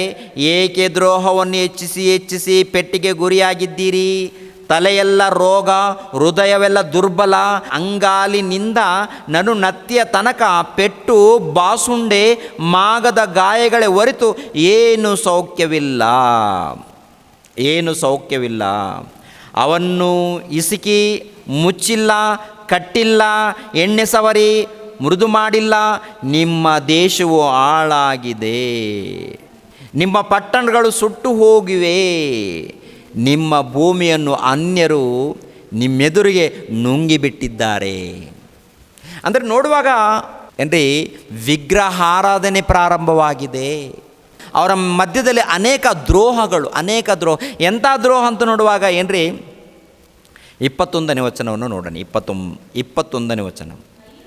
ಅಯ್ಯೋ, ಸೂರತೆಯಾಗಿದ್ದ ನಗರಿಯು ಸೂಳೆಯಾದಳಲ್ಲ, ನ್ಯಾಯದಿಂದ ತುಂಬಿ ಧರ್ಮಕ್ಕೆ ನೆಲೆಯಾಗಿದ್ದವಳು ಈಗ ಕೊಲೆಪಾತಕರಿಗೆ ನೆಲೆಯಾಗಿದ್ದಾಳೆ. ಕೊಲೆಪಾತಕರಿಗೆ ಅಂದರೆ ಒಂದು ಕಾಲದಲ್ಲಿ ಯೆರೂಸಲೇಮ್ ಪಟ್ಟಣ ನೋಡುವಾಗ ಅದ್ಭುತವಾದಂಥ ಪ್ರದೇಶ. ಆ ಪ್ರದೇಶದಲ್ಲಿ ಏನು ತುಂಬಿಕೊಂಡಿದೆ ಅಂತ ಒಂದು ಕಾಲದಲ್ಲಿ ನ್ಯಾಯ, ಧರ್ಮ, ನ್ಯಾಯವು, ಧರ್ಮವು, ಸಮಾಧಾನವು ತುಂಬಿಕೊಂಡಿರುವಂಥ ಆ ನಗರಿ ಏನಾಗಿದೆ ಅಂತ ಕ್ರಿಸ್ತಪೂರ್ವ ಸುಮಾರು 700 ವರ್ಷಗಳ ಹಿಂದೆ ಪ್ರವಾದನೆ ಮಾತು ಏನಾಗಿದೆಯಂತೆ? ಅಯ್ಯೋ, ಸೂರತೆಯಾಗಿದ್ದ ನಗರಿಯು ಸೂಳೆಯಾದಳಲ್ಲ, ಅಂದರೆ ವ್ಯಭಿಚಾರಿಣಿಯಾಗಿದ್ದಾಳಲ್ಲ, ನ್ಯಾಯದಿಂದ ತುಂಬಿ ಧರ್ಮಕ್ಕೆ ನೆಲೆಯಾಗಿದ್ದವಳು ಈಗ ಕೊಲೆಪಾತಕರಿಗೆ ನೆಲೆಯಾಗಿದ್ದಾಳೆ. ಅಂದರೆ ಯೆರೂಸಲೇಮ್ ಪಟ್ಟಣದಲ್ಲಿ ಯಾರು ತುಂಬಿಕೊಂಡಿದ್ದಾರಂತ ನೋಡುವಾಗ ಕೊಲೆಪಾತಕರು ವ್ಯಭಿಚಾರಿಗಳಂದರೆ ದೇವರನ್ನ ಬಿಟ್ಟು ಮಾಡುವಂಥ ಏನೇ ಕಾರ್ಯಕ್ರಮ ಇರಲಿ ಅದು ವ್ಯಭಿಚಾರದ ಕಾರ್ಯಕ್ರಮ. ಒಂದು ವಿಗ್ರಹಾರಾಧನೆ ಆಗಿರ್ಬೋದು, ಇನ್ನೊಂದು ಯಾವುದೇ ತಪ್ಪುಗಳಾಗಿರ್ಬೋದು, ಇವೆಲ್ಲ ನೋಡುವಾಗ ಏನ್ರಿ ದೇವರ ದೃಷ್ಟಿಯಲ್ಲಿ ಆ ಒಂದು ಪಟ್ಟಣ ಕೆಟ್ಟೋಗಿದೆ ರೀ. ಎಷ್ಟು ಮಂದಿ ಪ್ರವಾದಿಗಳು, ಅದಕ್ಕಿಂತ ಮುಂಚಿತವಾಗಿ ಎಷ್ಟು ಮಂದಿ ಪ್ರವಾದಿಗಳಿದ್ದಾರೋ ಎಲ್ಲ ಹೇಳಿದ್ದಾರೆ. ಮೋಶೆ ಧರ್ಮಶಾಸ್ತ್ರವನ್ನು ಕೊಡುವಾಗ ನೋಡಿಪ ಇಸ್ರೇಲ್ ಜನಾಂಗದವರೇ, ಹಿರಿಯರೇ, ದೇವರು ಹೇಳುವಂಥ ಆಜ್ಞೆಗಳನ್ನು ಗಮನಿಸಬೇಕು. ದೇವರ ಮಾತನ್ನು ಗೌರವಿಸಿ ನೀವು ನಿಮ್ಮ ಕುಟುಂಬದವರು ಒಳ್ಳೆ ರೀತಿಯಲ್ಲಿ ಪಾಲನೆ ಮಾಡಿಕೊಂಡು ದೇವರಿಗೆ ವಿಧೇಯರಾಗಿ ಭಯ ಭಕ್ತಿಯಿಂದ ನಡ್ಕೊಂಡ್ರೆ ನೀವು ಚೆನ್ನಾಗಿರ್ತೀರಾ, ಆರೋಗ್ಯವಾಗಿರ್ತೀರಾ, ದೇವರು ನಿಮ್ಮ ಜೊತೆಯಲ್ಲಿದ್ದುಕೊಂಡು ಕಾಪಾಡ್ತಾನೆ. ಶತ್ರುಗಳು ಒಂದು ವೇಳೆ ಬಂದರೆ ಅವರು ಸೋತು ಹೋಗ್ತಾರೆ, 4 ದಿಕ್ಕಿನಲ್ಲಿ ಬಂದರೆ ಎಲ್ಲ ದಿಕ್ಕಿನಲ್ಲೂ ಓಡೋಗ್ತಾರೆ, ಸೋತೋಗ್ತಾರೆ. ಅವ್ರ ಬಗ್ಗೆ ನೀವು ಚಿಂತೆ ಮಾಡೋಕ್ಕೆ ಹೋಗ್ಬೇಡಿ. ನಿಮ್ಮ ಕೆಲಸ ಒಂದೇ, ಯಾವಾಗಲೂ ಕೂಡ ದೇವರನ್ನ ಘನಪಡಿಸ್ರಿ, ಭಕ್ತಿಯಿಂದ ಜೀವಿಸ್ರಿ, ನಿಮ್ಮ ಕೆಲಸ ನೀವು ಮಾಡಿಕೊಳ್ರಿ, ಹೊಟ್ಟೆ ತುಂಬ ಊಟ ಮಾಡಿ, ಒಳ್ಳೆ ವಸ್ತ್ರಗಳನ್ನು ಧರಿಸ್ಕೊಳ್ಳಿ.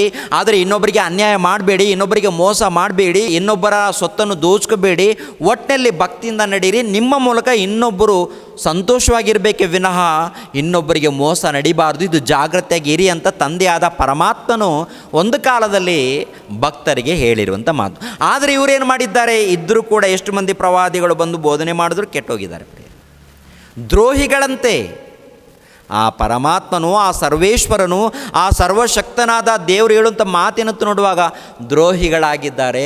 ಅಂಗಾಲು ಮೊದಲುಗೊಂಡು ತಲೆಯವರೆಗೆ ರೋಗ ಆಗಿದೆ. ಏನು ರೋಗ? ಪಾಪದ ರೋಗ. ಏನ್ರಿ, ಹೊರನೋಟ ಅಲ್ಲ, ಪಾಪದ ರೋಗ. ಅಂದರೆ ನರಗಳಲ್ಲಿ ವಿಷ ತುಂಬಿಕೊಂಡಿದೆ, ಕಣಗಳಲ್ಲಿ ವಿಷ ತುಂಬಿಕೊಂಡಿದೆ. ದ್ವೇಷ, ಹಾಗೆ ಮತ್ಸರ. 22ನೇ ವಚನ. ನಿನ್ನ ಬೆಳ್ಳಿಯು ಕಂದಾಯಿತು, ನಿನ್ನ ದ್ರಾಕ್ಷಾರಸವು ನೀರಾಯಿತು, ನಿನ್ನ ಅಧಿಕಾರಿಗಳು ದ್ರೋಹಿಗಳು, ಕಳ್ಳರ ಗೆಳೆಯರು ಆಗಿದ್ದಾರೆ. ಪ್ರತಿಯೊಬ್ಬನು ಕಾಣಿಕೆಗಳನ್ನು ಆಲಿಸಿ ಲಂಚವನ್ನು ಹುಡುಕುವನು. ಅನಾಥರಿಗೆ ನ್ಯಾಯ ತೀರಿಸರು. ವಿಧವೆಯರ ವ್ಯಾಜ್ಯವು ಅವರ ಮನಸ್ಸಿಗೆ ಬಾರದು. ಅವರ ಮನಸ್ಸಿಗೆ ಅಂದರೆ ಚಿಕ್ಕ ಮಕ್ಕಳ ವಿಷಯದಲ್ಲಿ ಆಗಿರ್ಬೋದು, ವಿಧವೆಯರು ಏನ್ರಿ, ಗಂಡಂದಿರು ಸತ್ತೋಗಿರುವಂಥ ವಿಧವೆಯರು ಇರ್ತಾರೆ, ಅವರ ಬಗ್ಗೆ ಕೂಡ ಯೋಚನೆ ಮಾಡದೆ ಏನ್ರಿ ಒಂದು ಕೀಳವಾಗಿ ನೋಡುವಂಥದ್ದು, ಅನ್ಯಾಯ ಮಾಡುವಂಥದ್ದು. ಅನಾಥರು ಕೂಡ ಇದ್ದಾರೆ. ಅನಾಥರಿಗೆ ಅನ್ಯಾಯ ಮಾಡುವಂಥದ್ದು. ಆ ಒಂದು ಪಟ್ಟಣ ಯಾರಿಗೆ ಗೆಳೆತನ, ಯಾರಿಗೆ ಸ್ನೇಹವು? ಕಳ್ಳರಿಗೆ ಸ್ನೇಹವಂತೆ, ಲಂಚಕೋರರಿಗೆ ಸ್ನೇಹವಾಗಿದೆಯಂತೆ, ಕೊಲೆಪಾತಕರಿಗೆ. ಅಂದರೆ ಒಳ್ಳೆ ನಗರಿ ಏನ್ರಿ ವ್ಯಭಿಚಾರಕ್ಕೆ ನಿಲಯವಾಗಿದೆಯಂತೆ, ಕೊಲೆಪಾತಕರಿಗೆ ನಿಲಯವಾಗಿದೆಯಂತೆ. ಏನ್ರಿ ಕಳ್ಳರಿಗೆ ಗೆಳೆಯನು ಯೆರೂಸಲೇಮ್ ಪಟ್ಟಣ. ಅದಕ್ಕೆ ಏನು ಮಾಡ್ತಾರೆ ಮತ್ತೆ? ಒಟ್ಟಿನಲ್ಲಿ ಈ ದೇಶವನ್ನು ನಾಶ ಮಾಡ್ತೀನಿ ಅಂತೇಳಿ ಕ್ರಿಸ್ತಪೂರ್ವ 700 ವರ್ಷಗಳ ಹಿಂದೆ ಪ್ರವಾದನೆ. ಪ್ರಿಯರೇ, 5ನೇ ಅಧ್ಯಾಯ ನೋಡಿ. ಹಾಗೆ ಯೆಶಾಯನ ಗ್ರಂಥ 5ನೇ ಅಧ್ಯಾಯ 25ನೇ ವಚನ. ಯೆಶಾಯನ ಗ್ರಂಥ 5ನೇ ಅಧ್ಯಾಯ 25ನೇ ವಚನದಿಂದ. ಯೆಶಾಯನ ಗ್ರಂಥ 5ನೇ ಅಧ್ಯಾಯ 25ನೇ ವಚನ. ಹೀಗಿರಲು ಯೆಹೋವನು ತನ್ನ ಜನರಲ್ಲಿ ಉರಿಗೊಂಡು ಅವರ ಮೇಲೆ ಕೈ ಎತ್ತಿ ಅವರನ್ನು ಒಡೆದು ಬಿಡುವನು. ಆಗ ಬೆಟ್ಟಗಳು ನಡುಗುವವು, ಹೆಣಗಳು ಬೀದಿಗಳಲ್ಲಿ ಕಸವಾಗಿ ಬಿದ್ದಿರುವವು. ಇಷ್ಟೆಲ್ಲ ನಡೆದರೂ ಆತನ ಕೋಪವು ತೀರದೆ ಕೈ ಎತ್ತಿಯೇ ಇರುವುದು. ಆತನು ದೂರದ ಜನಾಂಗದವರಿಗೆ ಗುರುತಾಗಿ ಧ್ವಜವೆತ್ತಿ ಅವರನ್ನು ಭೂಲೋಕದ ಅಂಚಿನಲ್ಲಿಂದ ಸಿಳ್ಳು ಹಾಕಿ ಕರೆಯುವನು. ಇಗೋ, ತ್ವರೆಪಟ್ಟು ವೇಗವಾಗಿ ಬರುತ್ತಾರೆ. ಅವರಲ್ಲಿ ಯಾರು ಬಳಲಿ ಮುಗ್ಗರಿಸರು, ಯಾರು ತೂಕಡಿಸರು, ನಿದ್ರಿಸರು. ಅವರ ನಡುಕಟ್ಟು ಬಿಚ್ಚಿಲ್ಲ, ಅವರ ಕೆರೆದ ಬಾರು ಕಿತ್ತಿಲ್ಲ. ಅವರ ಹಂಬುಗಳು ಕೊನೆಯಾಗಿವೆ, ಬಿಲ್ಲುಗಳು ಬಿಗಿದಿವೆ, ಕುದುರೆಗಳ ರೊಗಸೆಗಳು ಕಲ್ಲಿನಂತಿವೆ, ಚಕ್ರಗಳು ಬಿರುಗಾಳಿಯಂತೆ ರಭಸವಾಗಿವೆ. ಸಿಂಹದಂತೆ ಗರ್ಜಿಸುತ್ತಾರೆ, ಪ್ರಾಯದ ಸಿಂಹಗಳ ಹಾಗೆ ಹರ್ಬಡಿಸುತ್ತಾರೆ. ಗುರುಗುಟ್ಟುತ್ತಾ ಬೇಟೆ ಹಿಡಿದು ಒತ್ತುಕೊಂಡು ಹೋಗುತ್ತಾರೆ. ರಕ್ಷಿಸುವವರು ಯಾರೂ ಇಲ್ಲ. ಸಮುದ್ರದ ಬೋರ್ಗೆರೆಯುವಂತೆ ಆ ದಿನದಲ್ಲಿ ಇವರು ಯೆಹೂದ್ಯರ ಮೇಲೆ ಗುರುಗುಟ್ಟುವರು. ದೇಶದಲ್ಲಿಯೇ ಅಂಧಕಾರವು ವ್ಯಾಕುಲವು ತುಂಬಿರುವುದು, ಮೋಡ ಕವಿದು ಬೆಳಕು ಕತ್ತಲಾಗುವುದು. ಅಂದರೆ ಯೆಶಾಯನ ಮೂಲಕ ಯೆರೂಸಲೇಮ್ ಪಟ್ಟಣಕ್ಕೆ ಆಗುವಂಥ ದುರ್ಗತಿಯನ್ನು ಕುರಿತು ಹೇಳುವಂಥದ್ದು. ಯಾರು ಬರ್ತಾರೆ ದುರ್ಗತಿ ಮಾಡೋದಕ್ಕೆ? ಯಾರು ಬರ್ತಾರೆ ಸೆರೆ ಹಿಡಿದು ಏನ್ರಿ ಮುತ್ತಿಗೆ ಹಾಕೋದಕ್ಕೆ ಅಂತ ನೋಡುವಾಗ, ಪ್ರಿಯರಾದ ದೇವ್ರ ಮಕ್ಕಳಿರ, ಕ್ರಿಸ್ತ ಪೂರ್ವದಲ್ಲಿ 4 ಸಾಮ್ರಾಜ್ಯಗಳ ಬಗ್ಗೆ ಗೊತ್ತಲ್ವಾ? ಬ್ಯಾಬಿಲೋನ್ ಸಾಮ್ರಾಜ್ಯ, ಮೇದ್ಯರ ಪಾರಸಿಕ ಸಾಮ್ರಾಜ್ಯ, ಗ್ರೀಕು ಸಾಮ್ರಾಜ್ಯ, ರೋಮ ಸಾಮ್ರಾಜ್ಯ ಅಂತ ಹೇಳ್ತಾ ಇರ್ತೀವಿ. ಇವಾಗ ದೇವರು ಇಸ್ರಾಯೇಲ್ಯರನ್ನು ಯೆಹೂದ್ಯರನ್ನು ಏನ್ರಿ ಇಸ್ರಾಯೇಲ್ಯರನ್ನು ಬಂದು ಅಶ್ಶೂರ್ಯರಿಗೆ ಒಪ್ಪಿಸ್ತಾ ಇದ್ದಾರೆ, ಯೆಹೂದ್ಯರನ್ನು ಬಂದು ಬ್ಯಾಬಿಲೋನ್ ಸಾಮ್ರಾಜ್ಯಕ್ಕೆ ಒಪ್ಪಿಸ್ತಾ ಇದ್ದಾರೆ. ಅವ್ರು ಬರ್ತಾರೆ, ಗುಂಪು ಗುಂಪಾಗಿ ಬರ್ತಾರೆ. ಅವರಿಗೆ ನಾನೇ ಅಧಿಕಾರ ಕೊಟ್ಟಿದ್ದೀನಿ ಅಂತ ಹೇಳ್ತಾರೆ ದೇವರು. ಯಾರ ಮೇಲೆ ಬೀಳೋದಕ್ಕೆ ಏನ್ರಿ ಯಾರ ಮೇಲೆ ಬೀಳೋದಕ್ಕೆ ಅಧಿಕಾರ ಕೊಟ್ಟಿದ್ದಾನಂತೆ? ಇಸ್ರಾಯೇಲ್ಯರ ಪ್ರಜೆಗಳ ಮೇಲೆ ಬೀಳೋದಕ್ಕೆ, ಇಸ್ರಾಯೇಲ್ಯರನ್ನು ಮುತ್ತಿಗೆ ಹಾಕೋದಕ್ಕೆ, ಯೆರೂಸಲೇಮ್ ಪಟ್ಟಣದಲ್ಲಿ ಇದ್ದಂಥ ದೇವಾಲಯವನ್ನು ನಾಶ ಮಾಡೋದಕ್ಕೆ, ಯೆರೂಸಲೇಮ್ ಪಟ್ಟಣದಲ್ಲಿ ಇದ್ದಂಥ ಎಲ್ಲರನ್ನು ಏನ್ರಿ ಮುತ್ತಿಗೆ ಹಾಕಿ ಸೆರೆ ಹಿಡಿದು ಎಳ್ಕೊಂಡು ಹೋಗೋದಕ್ಕೆ ದೇವರೇ ನೇಮಿಸ್ತಾ ಇದ್ದಾರಂತೆ. ಯಾಕೆಂತ ನೋಡುವಾಗ ಏನ್ರಿ ಐಗುಪ್ತ ದೇಶದಿಂದ ಹಾಲು ಜೇನು ಹರಿಯುವಂಥ ದೇಶದವರೆಗೆ ಕರ್ಕೊಂಡು ಬಂದಾಗ ಅವ್ರ ಜೊತೆಯಲ್ಲಿ ಇದ್ದು ಪಾಲನೆ ಮಾಡುವಾಗ ಏನ್ರಿ ಪ್ರತಿನಿತ್ಯ ದೇವರಿಗೆ ನೋಯಿಸುವಂಥ ಕಾರ್ಯಕ್ರಮಗಳು. ಅದಕ್ಕೆ ನೋಡಿ ನೋಡಿ ನೋಡಿ ನೋಡಿ ಏನು ಮಾಡ್ತಾರೆ ಗೊತ್ತಾ? ಇಸ್ರಾಯೇಲ್ಯರನ್ನು ಒಂದು ಕಡೆ ಒಪ್ಪಿಸ್ತಾರೆ, ಯೆಹೂದ್ಯರನ್ನು ಇನ್ನೊಂದು ಕಡೆ ಒಪ್ಪಿಸ್ತಾರೆ. ಯೆರೂಸಲೇಮ್ ಪಟ್ಟಣ ಖಾಲಿಯಾಗುತ್ತೆ ರೀ. ಯೆರೂಸಲೇಮ್ ಪಟ್ಟಣ ಏನಾಗುತ್ತೆ ಗೊತ್ತಾ? ಧ್ವಂಸವಾಗುತ್ತೆ ರೀ. ಬಂಗಾರದ ದೇವಾಲಯ ಧ್ವಂಸವಾಗುತ್ತೆ.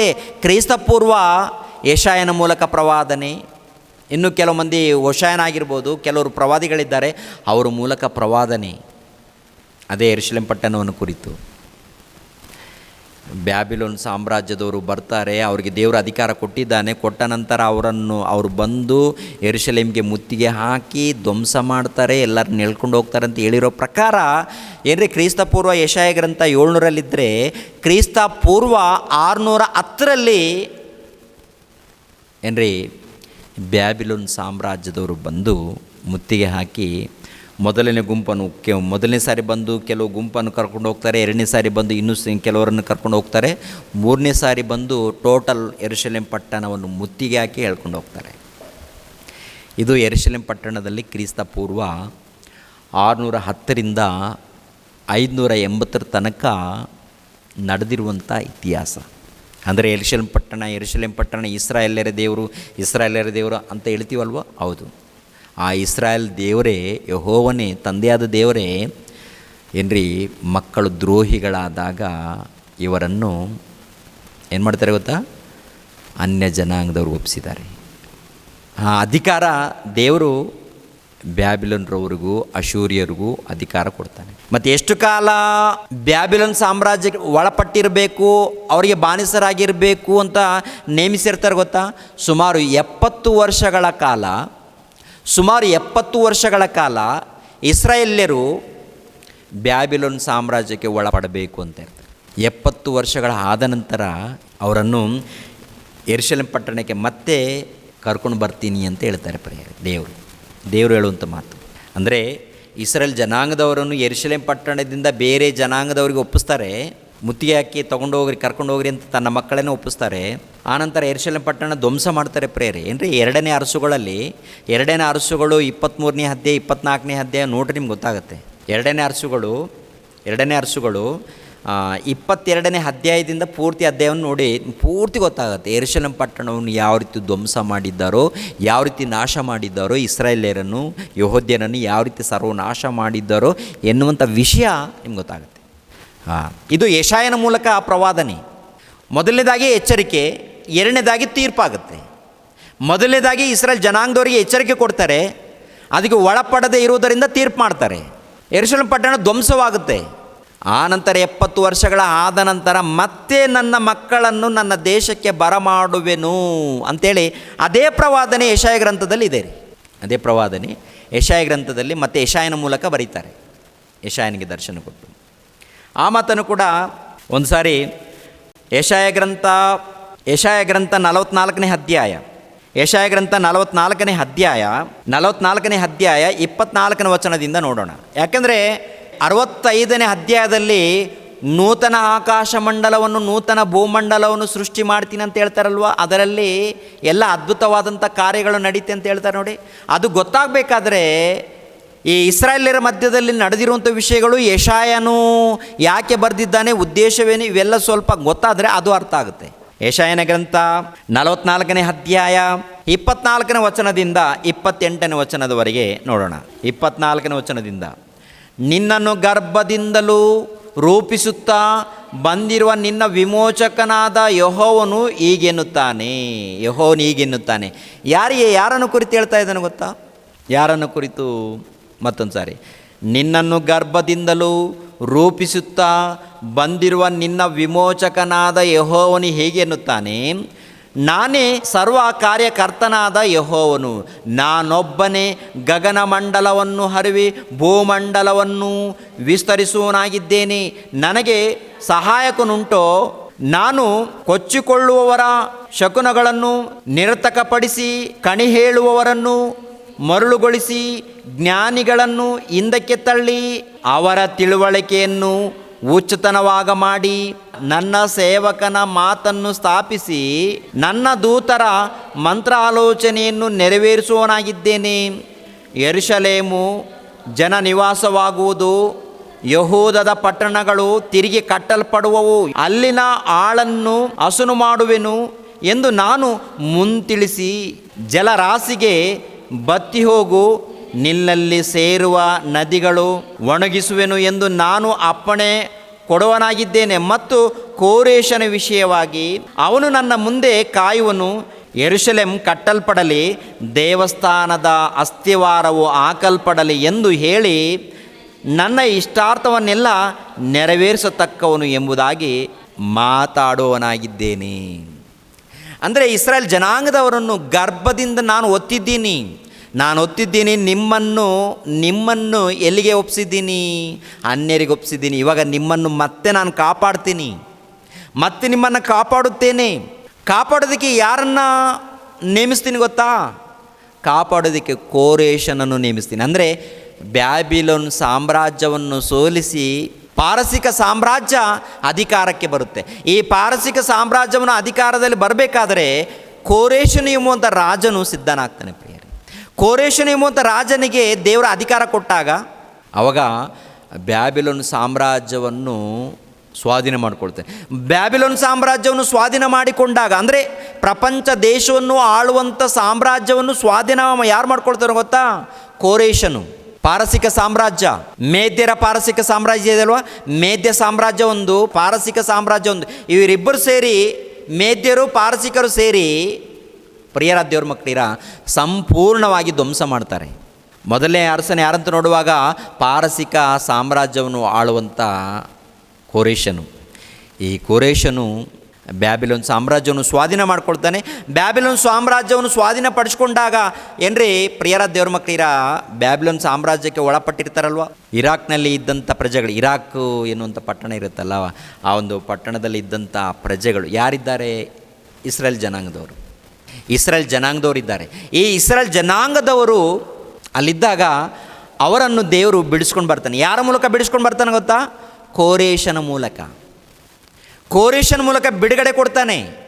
ಬಿಡುಗಡೆ ಎಲ್ಲಿರುತ್ತೆ ಆ ಮಾತಂತ ನೋಡುವಾಗ ಏನ್ರಿ 45ನೇ ಅಧ್ಯಾಯ ಕೂಡ ನೋಡಿ ಗೊತ್ತಾಗುತ್ತೆ ನಿಮಗೆ. 44ನೇ ಅಧ್ಯಾಯ 45ನೇ ಅಧ್ಯಾಯ ಇಸ್ರಾಯೇಲ್ಯರನ್ನು ಬಿಡುಗಡೆ ಮಾಡೋದಕ್ಕೆ ಕೋರೇಶನನ್ನು ಆರಿಸ್ಕೊಳ್ತೀನಿ ಅಂತ ಹೇಳಿ ಮುಂಚಿತವಾಗಿ ಪ್ರವಾದನೆ. ಅಂದರೆ ಕೋರೇಶನು ಕಾಲ ಯಾವಾಗ ಬರುತ್ತೆ ಗೊತ್ತಾ? ಕೋರೇಶನು ಅದಕ್ಕಿಂತ ಮುಂಚಿತವಾಗಿ ಯೆಹೂದ್ಯರು ಎಷ್ಟು ಕಾಲದವರೆಗೆ ಯೆರೂಸಲೇಮ್ ಪಟ್ಟಣದಲ್ಲಿ ಬಾನಿಸರಾಗ್ತಾರಂತ ನೋಡುವಾಗ, ಯೆರೂಸಲೇಮ್ ಪಟ್ಟಣದಿಂದ ಇದು ಬ್ಯಾಬಿಲೋನ್ ಪಟ್ಟಣದಲ್ಲಿ ಅಂತ ನೋಡುವಾಗ 70 ವರ್ಷ ಏನ್ರಿ, ಯೆಹೂದ್ಯರು 70 ವರ್ಷದವರೆಗೆ ಬ್ಯಾಬಿಲೋನ್ ಸಾಮ್ರಾಜ್ಯದಲ್ಲಿ ಬಾನಿಸರಾಗಿ ಗುಲಾಮರಾಗಿ ಅಲ್ಲಿ ಸೇವೆ ಮಾಡ್ತಾ ಇರ್ತಾರೆ. ದೇವರಲ್ಲಿ ಒಪ್ಪಿಸಿರ್ತಾರೆ ಅವರನ್ನು. ಇವಾಗ ಅವರನ್ನು ಅಲ್ಲಿಂದ ಬಿಡಿಸ್ಕೊಂಡು ಬರಬೇಕು. ಅಲ್ಲಿಂದ ಬಿಡಿಸ್ಕೊಂಡು ಬರಬೇಕಾದ್ರೆ ಬ್ಯಾಬಿಲೋನ್ ಸಾಮ್ರಾಜ್ಯವನ್ನು ಸೋಲಿಸಬೇಕು. ಬ್ಯಾಬಿಲೋನ್ ಸಾಮ್ರಾಜ್ಯವನ್ನು ಸೋಲಿಸೋದಕ್ಕೆ ಕೋರೇಶನನ್ನು ಆರಿಸ್ಕೊಳ್ತಾನೆ. ಕೋರೇಶನನ್ನು ಆರಿಸ್ಕೊಂಡು ಏನ್ರಿ ಬ್ಯಾಬಿಲೋನ್ ಸಾಮ್ರಾಜ್ಯವನ್ನು ನೆಲಮಟ್ಟಕ್ಕೆ ಸಮಾಧಿ ಮಾಡ್ತಾನೆ. ಪ್ರಿಯರೇ, ಒಂದು ಸಾರಿ ಎಜ್ರ ಗ್ರಂಥ ನೋಡಿ. ಎಜ್ರ ಗ್ರಂಥ 1ನೇ ಅಧ್ಯಾಯ 1ನೇ ವಚನದಿಂದ. ಎಜ್ರ ಗ್ರಂಥ 1ನೇ ಅಧ್ಯಾಯ 1ನೇ ವಚನದಿಂದ. ಎಜ್ರ ಗ್ರಂಥ 1ನೇ ಅಧ್ಯಾಯ 1ನೇ ವಚನದಿಂದ ನೋಡೋಣ ಪ್ರಿಯರೇ.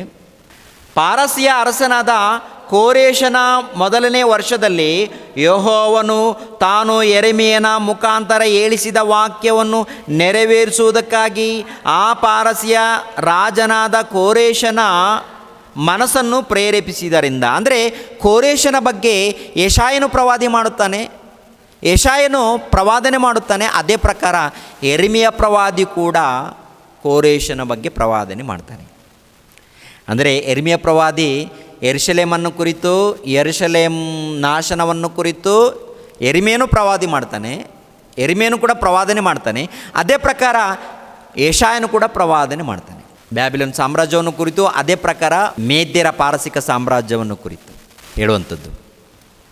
ಅಲ್ಲಿ ಏನು ನಡೆಯುತ್ತೆ ನೋಡಿ. ಯೆರೆಮೀಯನ ಮುಖಾಂತರ ಹೇಳಿದ ವಾಕ್ಯವನ್ನು ನೆರವೇರಿಸುವುದಕ್ಕಾಗಿ ಆ ಪಾರಸಿಯ ರಾಜನಾದ ಕೋರೇಶನನ್ನು ಪ್ರೇರೇಪಿಸಿದರಿಂದ ಅವನು ತನ್ನ ರಾಜ್ಯವನ್ನೆಲ್ಲ, ಕೋರೇಶನ ಮನಸ್ಸನ್ನು ಪ್ರೇರೇಪಿಸಿದರಿಂದ ಅವನು ತನ್ನ ರಾಜ್ಯವನ್ನೆಲ್ಲ ಡಂಗೂರದಿಂದಲೂ ಪತ್ರಗಳಿಂದಲೂ ಪಾರಸಿಯ ರಾಜನಾದ ಕೋರೇಶನೆಂಬ ನನ್ನ ಮಾತನ್ನು ಕೇಳಿರಿ, ಪರಲೋಕ ದೇವರಾದ ಯೆಹೋವನು ನನಗೆ ಭೂಲೋಕದ ಎಲ್ಲ ರಾಜ್ಯಗಳನ್ನು ಕೊಟ್ಟು ನನಗೋಸ್ಕರ ಯೆಹೂದ ದೇಶದ ಯೆರೂಸಲೇಮಿನಲ್ಲಿ ಆಲಯವನ್ನು ಕಟ್ಟಬೇಕು ಎಂದು ಆಜ್ಞಾಪಿಸಿದ್ದಾನೆ. ಯೆರೂಸಲೇಮಿನಲ್ಲಿ ನಿಮ್ಮಲ್ಲಿ ಯಾರು ಆತನ ಪ್ರಜೆಗಳಾಗಿದ್ದೀರೋ ಅವರು ಯೆಹೂದ ದೇಶದ ಯೆರೂಸಲೇಮಿಗೆ ಹೋಗಿ ಅಲ್ಲಿ ವಾಸಿಸುತ್ತಿರುವ ಇಸ್ರಾಯೇಲ್ ದೇವರಾದ ಯೆಹೋವನಿಗೋಸ್ಕರ ಆಲಯವನ್ನು ಕಟ್ಟಲಿ. ಏನ್ರಿ, ಅವರ ದೇವರು ಅವರ ಸಂಗಡ ಇರಲಿ. ಸೆರೆಯವರಲ್ಲಿ ಉಳಿದವರು ಯಾವ ಊರುಗಳಲ್ಲಿ ಪ್ರವಾಸಿಗಳಾಗಿದ್ದಾರೋ ಆ ಊರುಗಳವರು ಯೆರೂಸಲೇಮಿನ ದೇವಾಲಯಕ್ಕೋಸ್ಕರ ಕಾಣಿಕೆಗಳನ್ನಲ್ಲದೆ ಬೆಳ್ಳಿ ಬಂಗಾರ ಸರಕು ಪಶು ಇವುಗಳನ್ನು ಕೊಟ್ಟು ಅವರಿಗೆ ಸಹಾಯ ಮಾಡಲಿ ಎಂದು ಪ್ರಕಟಿಸಿದ್ದಾನೆ. ಯಾರು ಪ್ರಕಟಿಸಿದ್ದಾನೆ? ಕೋರೇಶನು. ಯಾರೀತನು? ಚಕ್ರವರ್ತಿ. ಅಂದರೆ ಬ್ಯಾಬಿಲೋನ್ ಮಹಾ ಸಾಮ್ರಾಜ್ಯವನ್ನು ಸೋಲಿಸಿ, ಬ್ಯಾಬಿಲೋನ್ ಮಹಾ ಸಾಮ್ರಾಜ್ಯವನ್ನು ಸೋಲಿಸಿ ಸ್ವಾಧೀನಪಡಿಸಿಕೊಂಡು ಅರಸನಾಗಿರುವಂಥ ಚಕ್ರವರ್ತಿ ಯಾರು? ಕೋರೇಶನು. ಈತನಿಗೆ ಅಧಿಕಾರ ಯಾರು ಕೊಟ್ಟಿದ್ದಾರೆ? ದೇವರು. ದೇವರ ಅಧಿಕಾರ ಕೊಟ್ಟಿರೋದರಿಂದ ಅದನ್ನು ನೆನೆಸ್ಕೊಂಡು, ಕೋರೇಶನು ನೆನೆಸ್ಕೊಂಡು, ತಂದೆಯಾದ ದೇವರು, ಆ ಪರಲೋಕದ ದೇವರು ನನಗೆ ಅಧಿಕಾರ ಕೊಟ್ಟಿದ್ದಾನೆ. ಆದ್ದರಿಂದ ಇಸ್ರಾಯೇಲ್ ಜನಾಂಗದವರೇ, ಯೆಹೂದ್ಯರೇ, ಯೆರೂಸಲೇಮ್ ಪಟ್ಟಣದಿಂದ ನೀವು ಬಂದಿದ್ದೀರಲ್ವ, ಆ ಬ್ಯಾಬಿಲೋನ್ ಸಾಮ್ರಾಜ್ಯದವರು ನಿಮ್ಮನ್ನು ಕರ್ಕೊಂಡು ಬಂದಿದ್ದಾರಲ್ವ, ಇವಾಗ ನಿಮ್ಮನ್ನು ಬಿಡುಗಡೆ ಮಾಡುತ್ತೇನೆ. ನಿಮ್ಮ ದೇಶಕ್ಕೆ ನೀವು ಹೊರಟೋಗಿ, ನಿಮ್ಮ ದೇಶಕ್ಕೆ ನೀವು ಹೊರಟೋಗಿ. ಆ ನಂತರ ಯೆರೂಸಲೇಮ್ ಪಟ್ಟಣದಲ್ಲಿ ಧ್ವಂಸವಾಗಿದೆಯಲ್ವಾ ಮಂದಿರ, ಅದನ್ನು ಪುನಃ ಮತ್ತೆ ಸ್ಥಾಪನೆ ಮಾಡಿ ಯೆರೂಸಲೇಮ್ ಪಟ್ಟಣದಲ್ಲಿ ದೇವರ ಮಂದಿರ. ಅದಕ್ಕೆ ಎಲ್ಲರೂ ಹೊರಟೋಗಿ, ನೀವು ಯಾರ್ಯಾರು ಹೋಗ್ತೀರಿ ಎಲ್ಲರೂ ಹೊರಟೋಗಿ ಅಂತ ಹೇಳಿ ಕೋರೇಶನು ಹೇಳುವಂಥ ಮಾತು ಅಧಿಕಾರಕ್ಕೆ ಬಂದಾಗ. ಅಂದರೆ ಯೆಶಾಯ ಪ್ರವಾದಿ ಯಾವಾಗ ಪ್ರವಾದನೆ ಮಾಡಿದನೋ ಗೊತ್ತಾ? ಕ್ರಿಸ್ತ ಪೂರ್ವ 700ರಲ್ಲಿ. ಕೋರೇಶನು ಆಳ್ವಿಕೆಯಲ್ಲಿ ಯಾವಾಗ ಬರ್ತಾನೋ ಗೊತ್ತಾ? ಕ್ರಿಸ್ತ ಪೂರ್ವ 520ರಲ್ಲಿ. ಯಾವಾಗ ನೆರವೇರುತ್ತೆ? ಯೆಶಾಯನು ಹೇಳಿರುವಂಥ ಪ್ರವಾದನೆ ಸುಮಾರು 180 ವರ್ಷ ಆದ ನಂತರ ಕೋರೇಶನು ಎನ್ನುವಂಥ ಅಧಿಕಾರಿ ಬರ್ತಾನೆ. ಅದು ನೆರವೇರುತ್ತೆ. ಅಂದರೆ ಯೆರೂಸಲೇಮ್ ಪಟ್ಟಣ ಧ್ವಂಸವಾಗುತ್ತೆ ಅಂತ ಮುಂಚಿತವಾಗಿ ಹೇಳಿದ್ದಾನೆ, ಅದು ನೆರವೇರುತ್ತೆ. 70 ವರ್ಷ ಯೆರೂಸಲೇಮ್ ಪಟ್ಟಣದಿಂದ ಯೆಹೂದ್ಯರು ಬ್ಯಾಬಿಲೋನ್ ಸೆರೆಯಲ್ಲಿ ಇದ್ದವರು ಯೆರೂಸಲೇಮ್ದಿಂದ ಹೋಗಿರ್ತಾರಲ್ವ, 70 ವರ್ಷಗಳವರೆಗೆ ಅಲ್ಲಿ ಸೆರೆಯಲ್ಲಿರ್ತಾರೆ. 70 ವರ್ಷಗಳ ಆದ ನಂತರ ಮತ್ತೆ ಬಿಡುಗಡೆ ಮಾಡಿ ಸ್ವದೇಶಕ್ಕೆ ಬರಮಾಡುತ್ತೇನೆ, ಸ್ವದೇಶಕ್ಕೆ ಬರಮಾಡೋದಕ್ಕೆ ಕೋರೇಶನನ್ನು ಆರಿಸ್ಕೊಳ್ತೀನಿ ಅಂತೇಳಿ ಮುಂಚಿತವಾಗಿ ಯೆಶಾಯನ ಮೂಲಕ ಹೇಳಿರುವಂಥ ಮಾತು ಕ್ರಿಸ್ತಪೂರ್ವ 520 ನೆರವೇರುತ್ತೆ. ಅಂದರೆ ಯೆರೂಸಲೇಮ್ ಪಟ್ಟಣವನ್ನು ಧ್ವಂಸವಾಗಿರುವಂಥದ್ದು, ನಾಶವಾಗಿರುವಂಥದ್ದು ಹೇಳಿ ಆನಂತರ ನಾಶವಾಗುತ್ತೆ. ಅದೇ ಪ್ರಕಾರ ಆನಂತರ ಮತ್ತೆ ನಾನು ಕಾಪಾಡ್ತೀನಿ ಅಂತ ಹೇಳಿದಾರಲ್ಲ, ಅದು ಕೂಡ ನೆರವೇರುತ್ತೆ. ಅದು ಕೂಡ ನೆರವೇರಿದ ನಂತರ ಅಂದರೆ ಯೆರೂಸಲೇಮ್ ಪಟ್ಟಣಕ್ಕೆ ಯೆಹೂದ್ಯರೆಲ್ಲ ಬಂದ ನಂತರ ಮತ್ತೆ ಯೆರೂಸಲೇಮ್ ಪಟ್ಟಣದಲ್ಲಿ ಪ್ರಿಯರಾದ ದೇವ್ರ ಮಕ್ಕಳಿರ ಧ್ವಂಸವಾಗಿರುವಂಥ ದೇವರ ಮಂದಿರ ಮತ್ತೆ ಸ್ಥಾಪನೆ ಮಾಡ್ತಾರೆ. ಸ್ಥಾಪನೆ ಮಾಡಿದ ನಂತರ ಕೆಲವು ವರ್ಷಗಳಾದ ನಂತರ ಮತ್ತೆ ಇನ್ನೊಂದು ಭವಿಷ್ಯತ್ತಲ್ಲೇ ನಡೆಯುತ್ತೆ ಅಂತ ಹೇಳಿ ಪ್ರವಾದನೆ ಹೇಳುವಂಥದ್ದು. ಭವಿಷ್ಯತ್ತಲ್ಲಿ ಇನ್ನೊಂದಾಗುತ್ತೆ. ಏನದು? ನೂತನ ಆಕಾಶ ಮಂಡಲ, ನೂತನ ಭೂಮಂಡಲ ಉಂಟು ಮಾಡುತ್ತೇನೆ ಅಂತ ಹೇಳ್ತಾರೆ. ಅದು ಭವಿಷ್ಯತ್ತಲ್ಲಿ. ಯಾವ ಭವಿಷ್ಯತ್ತಲ್ಲಿ ಅಂದರೆ ಕ್ರಿಸ್ತ ಪೂರ್ವದಲ್ಲಿ ನಡೆಯುವಂಥದ್ದಲ್ಲ, ಕ್ರಿಸ್ತನ ಮೂಲಕ ನಡೆಯುವಂಥ ನೂತನ ಆಕಾಶ ಮಂಡಲ, ನೂತನ ಭೂಮಂಡಲ ಕ್ರಿಸ್ತನ ಮೂಲಕ ನಡೆಯುವಂಥದ್ದು. ಅದು ಯೆಶಾಯನ ಮೂಲಕ ಬರೆಯಲ್ಪಟ್ಟು, ಅಂದರೆ ಕ್ರಿಸ್ತ ಪೂರ್ವ 700 ವರ್ಷದಲ್ಲಿ ಬರೆಯಲ್ಪಟ್ಟಿರುವಂಥ ಈ ಮಾತು ಯಾವಾಗ ನೆರವೇರುತ್ತೆ ಅಂತ ನೋಡುವಾಗ 1ನೇ ಶತಮಾನದಲ್ಲಿ ಕ್ರಿಸ್ತನ ಮೂಲಕ ನೆರವೇರುತ್ತೆ. ಪ್ರಿಯ ಒಂದು ಸಾರಿ ಮತ್ತಾಯನ ಬರೆದ ಸುವಾರ್ತೆ 19ನೇ ಅಧ್ಯಾಯ, ಮತ್ತಾಯನ ಬರೆದ ಸುವಾರ್ತೆ 19ನೇ ಅಧ್ಯಾಯ 27ನೇ ವಚನ 28ನೇ ವಚನಕ್ಕೆ ಬನ್ನಿ.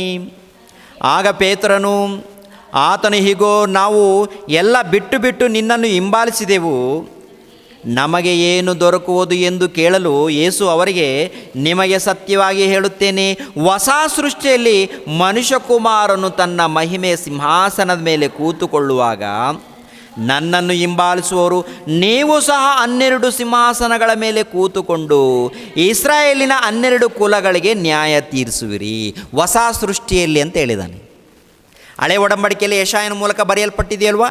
ಯೆಶಾಯನ ಮೂಲಕ ಬರೆಯಲ್ಪಟ್ಟಿರುವಂಥ ವಿಷಯ ಹೊಸ ಒಡಂಬಡಿಕೆಯಲ್ಲಿ ಯೇಸು ಕ್ರಿಸ್ತರು ನೆನಪು ಮಾಡ್ತಾ ಇದ್ದಾರೆ. ಅದು ಬಂದಿದೆಯಾ? ಹೊಸ ಸೃಷ್ಟಿ ಬಂದಿದೆಯಾ ಬಂದಿಲ್ವ ಅಂತ ನೋಡುವಾಗ ಇನ್ನೊಂದು ಮಾತನ್ನು ನೋಡೋಣ. ಲೂಕನ ಬರೆದ ಸುವಾರ್ತೆ ಇದಕ್ಕೆ ಸಂಬಂಧಪಟ್ಟಂಥದ್ದು. ಲೂಕನ ಬರೆದ ಸುವಾರ್ತೆ 22ನೇ ಅಧ್ಯಾಯ 30ನೇ ವಚನ. ಲೂಕನ ಬರೆದ ಸುವಾರ್ತೆ 22ನೇ ಅಧ್ಯಾಯ 30ನೇ ವಚನ. ನನ್ನ ರಾಜ್ಯದಲ್ಲಿ ನೀವು ನನ್ನ ಮೇಜಿನ ಮೇಲೆ ಊಟ ಮಾಡುವಿರಿ, ಕುಡಿವಿರಿ ಮತ್ತು ಸಿಂಹಾಸನಗಳ ಮೇಲೆ ಕೂತುಕೊಂಡು ಇಸ್ರಾಯೇಲಿನ 12 ಕುಲಗಳಿಗೆ ನ್ಯಾಯ ತೀರಿಸುವಿರಿ. ಪ್ರಿಯರಾದ ದೇವ್ರ ಮಕ್ಕಳಿರ, ಮತ್ತಾಯನ ಬರೆದ ಸುವಾರ್ತೆಯಲ್ಲಿ ಏನಂತ ಬರೆಯಲ್ಪಟ್ಟಿದೆ? ಹೊಸ ಸೃಷ್ಟಿ ಅಂತ ಹೇಳಿದ್ದಾರೆ. ಲೂಕನ ಬರೆದ ಸುವಾರ್ತೆಯಲ್ಲಿ ಏನಂತ ಹೇಳಲ್ಪಟ್ಟಿದೆ? ನನ್ನ ರಾಜ್ಯದಲ್ಲಿ ಅಂತ ಹೇಳಿದ್ದಾರೆ. ಅಂದರೆ ಯೇಸು ಕ್ರಿಸ್ತನ ರಾಜ್ಯ ಅಂದರು, ಹೊಸ ಸೃಷ್ಟಿ ಅಂದರು ಒಂದೇ. ಹೊಸ ಆಕಾಶ ಮಂಡಲ, ಹೊಸ ಭೂಮಂಡಲ ಅಂದರೆ ಏನು ಹೇಳಿ ಪ್ರಿಯರೇ? ಒಂದೇ. ಯಾವುದನ್ನು ಕುರಿತು ಹೇಳಿದ್ದಾನೆ? ಹೊಸ ಆಕಾಶ ಮಂಡಲವು, ಹೊಸ ಭೂಮಂಡಲವು. ಅಂದರೆ ನೂತನ ಆಕಾಶ ಮಂಡಲವನ್ನು, ನೂತನ ಭೂಮಂಡಲವನ್ನು, ಅಂದರೆ ಹೊಸ ಸೃಷ್ಟಿ. ಹೊಸ ಸೃಷ್ಟಿಯಲ್ಲಿ ಏನಾಗ್ತಾರಂತೆ? ನನ್ನ ಮೇಜಿನ ಮೇಲೆ ಕುಳಿತುಕೊಂಡು 28ನೇ ವಚನ 19-28 ಮತ್ತಾಯನ ಬರೆದ ಸುವಾರ್ತೆ. ನಿಮಗೆ ಸತ್ಯವಾಗಿ ಹೇಳುತ್ತೇನೆ, ಹೊಸ ಸೃಷ್ಟಿಯಲ್ಲಿ ಅಂದರೆ ನೂತನ ಆಕಾಶ ಮಂಡಲದಲ್ಲಿ, ನೂತನ ಭೂಮಂಡಲದಲ್ಲಿ ಮನುಷ್ಯಕುಮಾರನು ತನ್ನ ಮಹಿಮೆಯ ಸಿಂಹಾಸನದ ಮೇಲೆ ಕೂತುಕೊಳ್ಳುವಾಗ ನನ್ನನ್ನು ಹಿಂಬಾಲಿಸುತ್ತಿರುವ ನೀವು ಸಹ 12 ಸಿಂಹಾಸನಗಳ ಮೇಲೆ ಕುಳಿತುಕೊಂಡು ಇಸ್ರಾಯೇಲಿನ 12 ಕುಲಗಳಿಗೆ ನ್ಯಾಯ ತೀರಿಸುವಿರಿ. ಅಂದರೆ ದೇವರ ರಾಜ್ಯವನ್ನು ಕುರಿತು, ಅಂದರೆ ಹೊಸ ಸೃಷ್ಟಿ ಅಂತ ಹೇಳಿದ್ದಾನೆ. ಹೊಸ ಸೃಷ್ಟಿಯನ್ನು ಹೇಳಿದ್ದಾನೆ. ಆನಂತರ ನೂತನ ಆಕಾಶ ಮಂಡಲವಂತೂ ಹೇಳಿದ್ದಾನೆ, ನೂತನ ಭೂಮಂಡಲವನ್ನು ಹೇಳಿದ್ದಾನೆ, ನನ್ನ ರಾಜ್ಯ ಅಂತೂ ಹೇಳಿದ್ದಾನೆ. ದೇವರ ರಾಜ್ಯನ, ನೂತನ ಆಕಾಶ ಮಂಡಲನ, ನೂತನ ಭೂಮಂಡಲ. ಅಂದರೆ ನೂತನ ಆಕಾಶ ಮಂಡಲ, ನೂತನ ಭೂಮಂಡಲ ಅಂದರೆ ಹೋಗಲಿ ಪ್ರಿಯರ ದೇವ್ರ ಮಕ್ಕಳಿರ, 1000 ವರ್ಷ ಕ್ರಿಸ್ತನ ಪರಿಪಾಲನೆ ನಡೀತಾ ಇದ್ದಂಥ ವಾಕ್ಯದ ಮೂಲಕ ತಿಳ್ಕೊಂಡಿದ್ದೀವ. ಕ್ರಿಸ್ತನ ರಾಜ್ಯ ಬಂದಿದೆಯಂತ ತಿಳ್ಕೊಂಡಿದ್ದೀವ. ದೇವರ ರಾಜ್ಯ ಬಂದಿದೆಯಂತ ವಾಕ್ಯದ ಮೂಲಕ ಸಂಪೂರ್ಣವಾಗಿ ತಿಳ್ಕೊಂಡಿಲ್ವಾ? ವಾಕ್ಯದ ಮೂಲಕ ಏನ್ರಿ 3ನೇ ಭಾಗ 4ನೇ ಭಾಗದಲ್ಲಿ ಅಂದರೆ ದೇವರ ರಾಜ್ಯವನ್ನು ಕುರಿತು ನಿರ್ದಿಷ್ಟವಾದ ಮಾಹಿತಿಗಳು ಮಾಹಿತಿಗಳನ್ನು ಕುರಿತು 3ನೇ ಭಾಗದಲ್ಲಿ ಮಾತನಾಡಿದ್ದೀನಿ, 4ನೇ ಭಾಗದಲ್ಲಿ ಮಾತನಾಡಿದ್ದೀನಿ. ಕ್ರಿಸ್ತನ 1000 ವರ್ಷ ಪರಿಪಾಲನೆ ಕುರಿತು ಅದನ್ನು ಕೂಡ ಮಾತನಾಡಿದ್ದೀವಿ. ಅನೇಕ ವಚನಗಳನ್ನು ಕೊಟ್ಟಿದ್ದೀನಿ. ಆ ವಚನದಲ್ಲಿ ನೋಡುವಾಗ ದೇವರ ರಾಜ್ಯ ಬಂದಿದೆಯಾ ಅಂತಿದೆಯಾ, ಬರುತ್ತಂತಿದೆಯಾ? ಆಲ್ರೆಡಿ ಬಂದಿದೆ, ದೇವರ ರಾಜ್ಯದಲ್ಲಿ ಸೇರಿಸಲ್ಪಟ್ಟಿದ್ದೀವಿ ಅಂತ. ಮತ್ತು ದೇವರ ರಾಜ್ಯದಲ್ಲಿ ಸೇರಿಸಲ್ಪಟ್ಟಾಗ ಎಲ್ಲಿ ಸಿಂಹಾಸನ ಎಲ್ಲಿದೆ? ಯೇಸು ಕ್ರಿಸ್ತರ ಸಿಂಹಾಸನ ಎಲ್ಲಿದೆ? ಆಕಾಶ ನನ್ನ ಸಿಂಹಾಸನ, ಭೂಮಿ ನನ್ನ ಪಾದಪೀಠ ಅಂತ ದೇವರಂತಾರೆ. ದೇವರ ಬಲಗಡೆಯಲ್ಲಿ ಯೇಸು ಕ್ರಿಸ್ತರು ಕುಳಿತುಕೊಂಡಿದ್ದಾರಂತೆ. ಮತ್ತು ಅಪೊಸ್ತಲರು ಎಲ್ಲಿ ಕುಳಿತುಕೊಂಡಿದ್ದಾರೆ? ಯೇಸು ಕ್ರಿಸ್ತರ ಬಲಗಡೆಯಲ್ಲಿ ಕುಳಿತುಕೊಂಡು ಏನ್ರಿ ರಾಜ್ಯ ಪರಿಪಾಲನೆ ಮಾಡಿದ್ದಾರೆ 1ನೇ ಶತಮಾನದಲ್ಲಿ ಕ್ರೈಸ್ತರು. ಮತ್ತು ನಾವಿವಾಗ ಏನು ಮಾಡ್ತಾಯಿದ್ದೀವಿ ಅಂತ ನೋಡುವಾಗ ನಾವು ಕೂಡ ರಾಜ್ಯ ಪರಿಪಾಲನೆಯಲ್ಲಿ ಇದ್ದೇವೆ. ಅಂದರೆ ಹೊಸ ಸೃಷ್ಟಿಯಲ್ಲಿ ನಾವಿದ್ದೇವೆ. ಹೊಸ ಸೃಷ್ಟಿ ಅಂದರೆ ಅದೇ ಭೂಮಿ ಇದೆ, ಅದೇ ಆಕಾಶ ಇದೆ ಅಲ್ವಾ? ಅದೇ ಭೂಮಿ ಇದೆ, ಅದೇ ಆಕಾಶ ಇದೆ. ಅದೇ ಭೂಮಿ, ಅದೇ ಆಕಾಶ ಇದೆಯಾ? ಬೇರೆ ಏನಾದರೂ ಆಗಿದೆಯಾ? ಏನೂ ಇಲ್ಲ. ಮತ್ತು ಯಾವುದನ್ನು ಕುರಿತು ಹೇಳಿದ್ದಾರೆ ಯೇಸು ಕ್ರಿಸ್ತರು? ಕ್ರಿಸ್ತನಲ್ಲಿ ಎಲ್ಲ ನೂತನ, ಕ್ರಿಸ್ತನಲ್ಲಿ ಎಲ್ಲ ನೂತನವಾಗಿದೆ. ಎಲ್ಲ ಅಂದರೆ ಸೃಷ್ಟಿ ಆಗಿರ್ಬೋದು, ಆನಂತರ ಭಕ್ತರಾಗಿರ್ಬೋದು, ಭಕ್ತರ ಜೀವಿತ ಆಗಿರ್ಬೋದು, ಪ್ರತಿಯೊಂದು ಕೂಡ ನೋಡುವಾಗ ಪ್ರಿಯರ ದೇವ್ರ ಮಕ್ಕಳಿರ ಕ್ರಿಸ್ತನಲ್ಲಿ ಎಲ್ಲ ನೂತನವಾಯಿತು ಅಂತ. ಯೇಸು ಕ್ರಿಸ್ತರಲ್ಲಿ ನೂತನವಾಗಿದೆ ಅಂದರೆ ಏನು ನೂತನವಾಗಿದೆ ಅಂದರೆ ಹಳೆ ಒಡಂಬಡಿಕೆ ಇದೆಯಲ್ವಾ ಪ್ರಿಯರೇ? ಈ ಹಳೆ ಒಡಂಬಡಿಕೆ ಎಲ್ಲವನ್ನು ಕೂಡ ರದ್ದು ಮಾಡಿ ಹೊಸ ಒಡಂಬಡಿಕೆಯನ್ನು ಕೊಡ್ತಾರೆ. ಅಂದರೆ ಹಳೆ ಒಡಂಬಡಿಕೆಯಲ್ಲಿ ಇರುವಂಥ ಪ್ರತಿ ಆಜ್ಞೆಗಳು, ಏನು ಆಜ್ಞೆಗಳು? ಸಬ್ಬತ್ತು ದಿನ ಎನ್ನುವಂಥದ್ದು ಒಂದು ಆಜ್ಞೆ ಇರುತ್ತೆ. ಆನಂತರ ಹಬ್ಬಗಳು ಎನ್ನುವಂಥದ್ದು ಆಜ್ಞೆಗಳಿರುತ್ತೆ. ಆನಂತರ ಪಾಪಗಳು ಮಾಡಿದಾಗ ಅದಕ್ಕೆ ಬಲಿ ಕೊಡುವಂಥದ್ದು ಇದೊಂದು ಆಜ್ಞೆಗಳಿರುತ್ತೆ. ಆಲೋಚನೆ ಮಾಡುವಾಗ ಪ್ರಿಯರಾದ ದೇವರ ಮಕ್ಕಳಿರ ಇವೆಲ್ಲವನ್ನು ಕೂಡ ಏನು ಮಾಡಿದ್ದಾರೆ ಅಂತ ನೋಡುವಾಗ ಏನ್ರಿ, ಇಬ್ರಿಯರಿಗೆ ಬರೆದ ಪತ್ರಿಕೆ 7ನೇ ಅಧ್ಯಾಯ, ಇಬ್ರಿಯರಿಗೆ ಬರೆದ ಪತ್ರಿಕೆ 7ನೇ ಅಧ್ಯಾಯ 19ನೇ ವಚನವನ್ನು ನೋಡಿ, ಇಲ್ಲಾಂದರೆ 18ನೇ ವಚನವನ್ನು ನೋಡಿ ಪ್ರಿಯರೇ. 18ನೇ ವಚನ, ಧರ್ಮಶಾಸ್ತ್ರವು ಯಾವುದು ಸಿದ್ಧಿಗೆ ತಾರದೆ ಇರುವುದರಿಂದ ಮೊದಲಿದ್ದ ನಿಯಮವು ನಿರ್ಬಲವಾಗಿಯೂ ನಿಷ್ಪ್ರಯೋಜನವಾಗಿಯೂ ಇದ್ದು ರದ್ದಾಗಿ ಹೋಯಿತು. ಅದಕ್ಕೆ ಬದಲಾಗಿ ಉತ್ತಮವಾಗಿರುವ ಒಂದು ನಿರೀಕ್ಷಾಧಾರವು ಪ್ರಾಬಲ್ಯಕ್ಕೆ ಬಂತು. ಈ ನಿರೀಕ್ಷಾಧಾರವು ನಮ್ಮನ್ನು ದೇವರ ಸನ್ನಿಧಿಗೆ ಸೇರುವಂಥದ್ದು. ಅಂದರೆ ಮೊದಲಿದ್ದದ್ದು ಏನಾಗಿದೆ ಅಂತ ನೋಡುವಾಗ, ಅಂದರೆ ಧರ್ಮಶಾಸ್ತ್ರ ಇದೆ ನೋಡಿ ಪ್ರಿಯರಾದ ದೇವರ ಮಕ್ಕಳಿರ, ಮೋಶೆ ಮೂಲಕ ಕೊಡಲ್ಪಟ್ಟಿರುವಂಥ ಈ ಧರ್ಮಶಾಸ್ತ್ರ ಇದೆ ನೋಡಿ. ಇದನ್ನೆಲ್ಲ ಕೂಡ ಏನು ಮಾಡ್ತಾರಂತ ನೋಡುವಾಗ ರದ್ದು ಮಾಡುವಂಥದ್ದು. ಮತ್ತೊಂದು ಸಾರಿ ಗಮನಿಸಬೇಕು. ಆ ಧರ್ಮಶಾಸ್ತ್ರವು ಯಾವುದು ಸಿದ್ಧಿಗೆ ತಾರದೆ ಇರುವುದರಿಂದ ಮೊದಲಿದ್ದ ನಿಯಮವು ನಿರ್ಬಲವಾಗಿಯೂ ನಿಷ್ಪ್ರಯೋಜನವಾಗಿಯೂ ಇದ್ದು ರದ್ದಾಗಿ ಹೋಯಿತು. ಅದಕ್ಕೆ ಬದಲಾಗಿ ಉತ್ತಮವಾಗಿರುವ ಒಂದು ನಿರೀಕ್ಷಾಧಾರವು ಪ್ರಾಬಲ್ಯಕ್ಕೆ ಬಂತು. ಈ ನಿರೀಕ್ಷಾಧಾರವು ನಮ್ಮನ್ನು ದೇವರ ಸನ್ನಿಧಿಗೆ ಸೇರಿಸುವಂಥದ್ದು. 8ನೇ ಅಧ್ಯಾಯ 7ನೇ ವಚನ ನೋಡಿ. 8ನೇ ಅಧ್ಯಾಯ 7ನೇ ವಚನ, ಆ ಮೊದಲನೇ ಒಡಂಬಡಿಕೆಯು ದೋಷವಿಲ್ಲದ್ದಾಗಿದ್ದರೆ 2ನೇ ಒಡಂಬಡಿಕೆಗೆ ಅವಕಾಶ ಇರುತ್ತಿರಲಿಲ್ಲ. ಆದರೆ ದೇವರು ಆ ಒಡಂಬಡಿಕೆಗೆ ಸೇರಿದವರ ಮೇಲೆ ತಪ್ಪು ಹೊರಿಸಿ ಹೀಗೆಂದನು, ಇಗೋ ನಾನು ಇಸ್ರಾಯೇಲ್ ವಂಶದವರೊಂದಿಗೆ ಯೆಹೂದ ವಂಶದವರೊಂದಿಗೆ ಹೊಸದಾಗಿರುವ ಒಂದು ಒಡಂಬಡಿಕೆಯನ್ನು ಮಾಡಿಕೊಳ್ಳುವ ದಿವಸಗಳು ಬರುವವು ಎಂದು ಕರ್ತನು ಹೇಳುತ್ತಾನೆ.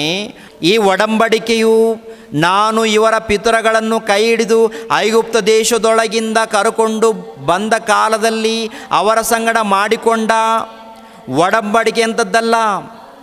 ಅವರು ನನ್ನ ಒಡಂಬಡಿಕೆಯಲ್ಲಿ ಸ್ಥಿರವಾಗಿ ನಿಲ್ಲಲಿಲ್ಲವಾದ್ದರಿಂದ ನಾನು ಅವರ ಚಿಂತೆಯನ್ನು ಬಿಟ್ಟೆನೆಂದು ಕರ್ತನು ಹೇಳುತ್ತಾನೆ. ಆ ದಿನಗಳು ಬಂದ ಮೇಲೆ ನಾನು ಇಸ್ರಾಯೇಲ್ ವಂಶದವರೊಂದಿಗೆ ಮಾಡಿಕೊಳ್ಳುವ ಒಡಂಬಡಿಕೆಯು ಹೀಗಿರುವುದು. ನನ್ನ ಆಜ್ಞೆಗಳನ್ನು ಅವರ ಮನಸ್ಸಿನಲ್ಲಿ ಇಡುವೆನು, ಅವರ ಹೃದಯದ ಮೇಲೆ ಅವುಗಳನ್ನು ಬರೆಯುವೆನು. ನಾನು ಅವರಿಗೆ ದೇವರಾಗಿರುವೆನು, ಅವರು ನನಗೆ ಪ್ರಜೆಯಾಗಿರುವರು. ಒಂದೇ ಊರಿನವರು, ಅಣ್ಣ ತಮ್ಮಂದಿರು, ಒಬ್ಬರಿಗೊಬ್ಬರು ಕರ್ತನ ಜ್ಞಾನವನ್ನು ಪಡೆಯಿರಿ ಎಂದು ಬೋಧಿಸಬೇಕಾಗಿರುವುದಿಲ್ಲ. ಚಿಕ್ಕವರು ಮೊದಲುಗೊಂಡು ದೊಡ್ಡವರ ತನಕ ಎಲ್ಲರೂ ನನ್ನ ಜ್ಞಾನವನ್ನು ಪಡೆದಿರುತ್ತಾರೆ. ಅಂದರೆ ಹಳೆ ಒಡಂಬಡಿಕೆಯನ್ನು ರದ್ದು ಮಾಡಿ ಹೊಸದನ್ನು ಕೊಡ್ತೀನಿ. ಆ ಹೊಸದು ಏನು? ಹೊಸ ಒಡಂಬಡಿಕೆ. ಹಳೆದೆಲ್ಲ ಏನಾಗಿದೆ? ರದ್ದಾಗಿ ಹೋಗಿದೆ. ಹಳೆದು ಏನಾಗಿದೆ? ರದ್ದು. ಹೊಸದು ಬರುತ್ತೆ. ಹೊಸದಂದರೆ ಹೊಸ ಒಡಂಬಡಿಕೆ. ಈ ಹೊಸ ಒಡಂಬಡಿಕೆಯಲ್ಲಿ ಕ್ರಿಸ್ತನ ಸಭೆ ಪ್ರಾರಂಭವಾಗುತ್ತೆ. ಈ ಕ್ರಿಸ್ತನ ಸಭೆಗೆ ಕ್ರಿಸ್ತನ ರಾಜ್ಯವು ಅಂತ ಹೇಳಿದ್ದಾನೆ. ಈ ಕ್ರಿಸ್ತನ ರಾಜ್ಯದಲ್ಲಿ ಹೊಸ ಆಜ್ಞೆಗಳಿರುತ್ತೆ. ಈ ಹೊಸ ಆಜ್ಞೆಗಳಲ್ಲಿ ಏನೇನಿರುತ್ತೋ ಅದು ಯೆಶಾಯನ ಗ್ರಂಥದಲ್ಲಿ ಬರೆಯಲ್ಪಟ್ಟಿದೆ. ಆ ಯೆಶಾಯನ ಗ್ರಂಥದಲ್ಲಿ ಬರೆಯಲ್ಪಟ್ಟಿರುವಂಥ ಆಜ್ಞೆಗಳಿದೆ ನೋಡಿ ಪ್ರಿಯರೇ, ಪ್ರವಾದನೆಗಳಲ್ಲಿ ಇರುವಂಥ ಗುಣಗಳು ಹೇಗಿರುತ್ತೋ ಅನ್ನೋದನ್ನು ಓದಿ ನಾವು ಮುಗಿಸೋಣ. ಯಾಕೆಂದರೆ ಅದು ಹೇಳಬೇಕಾದ್ರೆ ಬಹಳ ಟೈಮ್ ಬೇಕು ನನಗೆ. ಆದ್ದರಿಂದ ಅದು ಮತ್ತೆ ಮುಂದಿನ ಭಾಗದಲ್ಲಿ ನಾನು ಪ್ರಾರಂಭ ಮಾಡ್ತೀನಿ. ಯಾಕೆಂದರೆ ಯೆಶಾಯ ಗ್ರಂಥದಲ್ಲಿ ಇದು ಯಾಕೆ ಬರೆದಿದ್ದಾರೆ, ಉದ್ದೇಶವೇನು, ಈ ದಿನ ನಾವು ತಿಳ್ಕೊಂಡಿದ್ದೀವಿ. ಮುಂದಿನ ಭಾಗದಲ್ಲಿ ಈ ವಚನದಲ್ಲಿ ಇರುವಂಥ ಪ್ರತಿ ವಿಷಯಗಳನ್ನು ವಾಕ್ಯದ ಮೂಲಕ ತಿಳ್ಕೊಳ್ಳೋಣ ಪ್ರಿಯರೇ. ಯೆಶಾಯನ ಗ್ರಂಥ 65ನೇ ಅಧ್ಯಾಯ 17ನೇ ವಚನ. ಈಗ ನೂತನ ಆಕಾಶ ಮಂಡಲವನ್ನು ನೂತನ ಭೂಮಂಡಲವನ್ನು ಸೃಷ್ಟಿಸುವೆನು, ಮೊದಲಿದ್ದದ್ದನ್ನು ಯಾರು ಜ್ಞಾಪಿಸಿಕೊಳ್ಳರು. ಮೊದಲಿದ್ದದ್ದಂದರೆ ಏನಂದ್ಕೊಂಡಿದ್ದೀರಾ? ಮೊದಲಿದ್ದದ್ದು ಅಂದರೆ ಹಳೆ ಒಡಂಬಡಿಕೆಯಲ್ಲಿ ಇದ್ದಂಥ ಆಜ್ಞೆಗಳಾಗಿರ್ಬೋದು, ಆಚಾರಗಳಾಗಿರ್ಬೋದು, ಇವೆಲ್ಲ ಕೂಡ ಹೊಸ ಒಡಂಬಡಿಕೆ ಬಂದ ನಂತರ, ನೂತನ ಆಕಾಶ ಬಂದ ನಂತರ ಯಾರು ಕೂಡ ಅದನ್ನು ಜ್ಞಾಪಿಸಿಕೊಳ್ಳುವುದಿಲ್ಲ, ಅದನ್ನು ಯಾರು ಪಾಲಿಸಲ್ಲ. ಹಳೆದನ್ನು ಏನು ಮಾಡ್ತಾರೆ?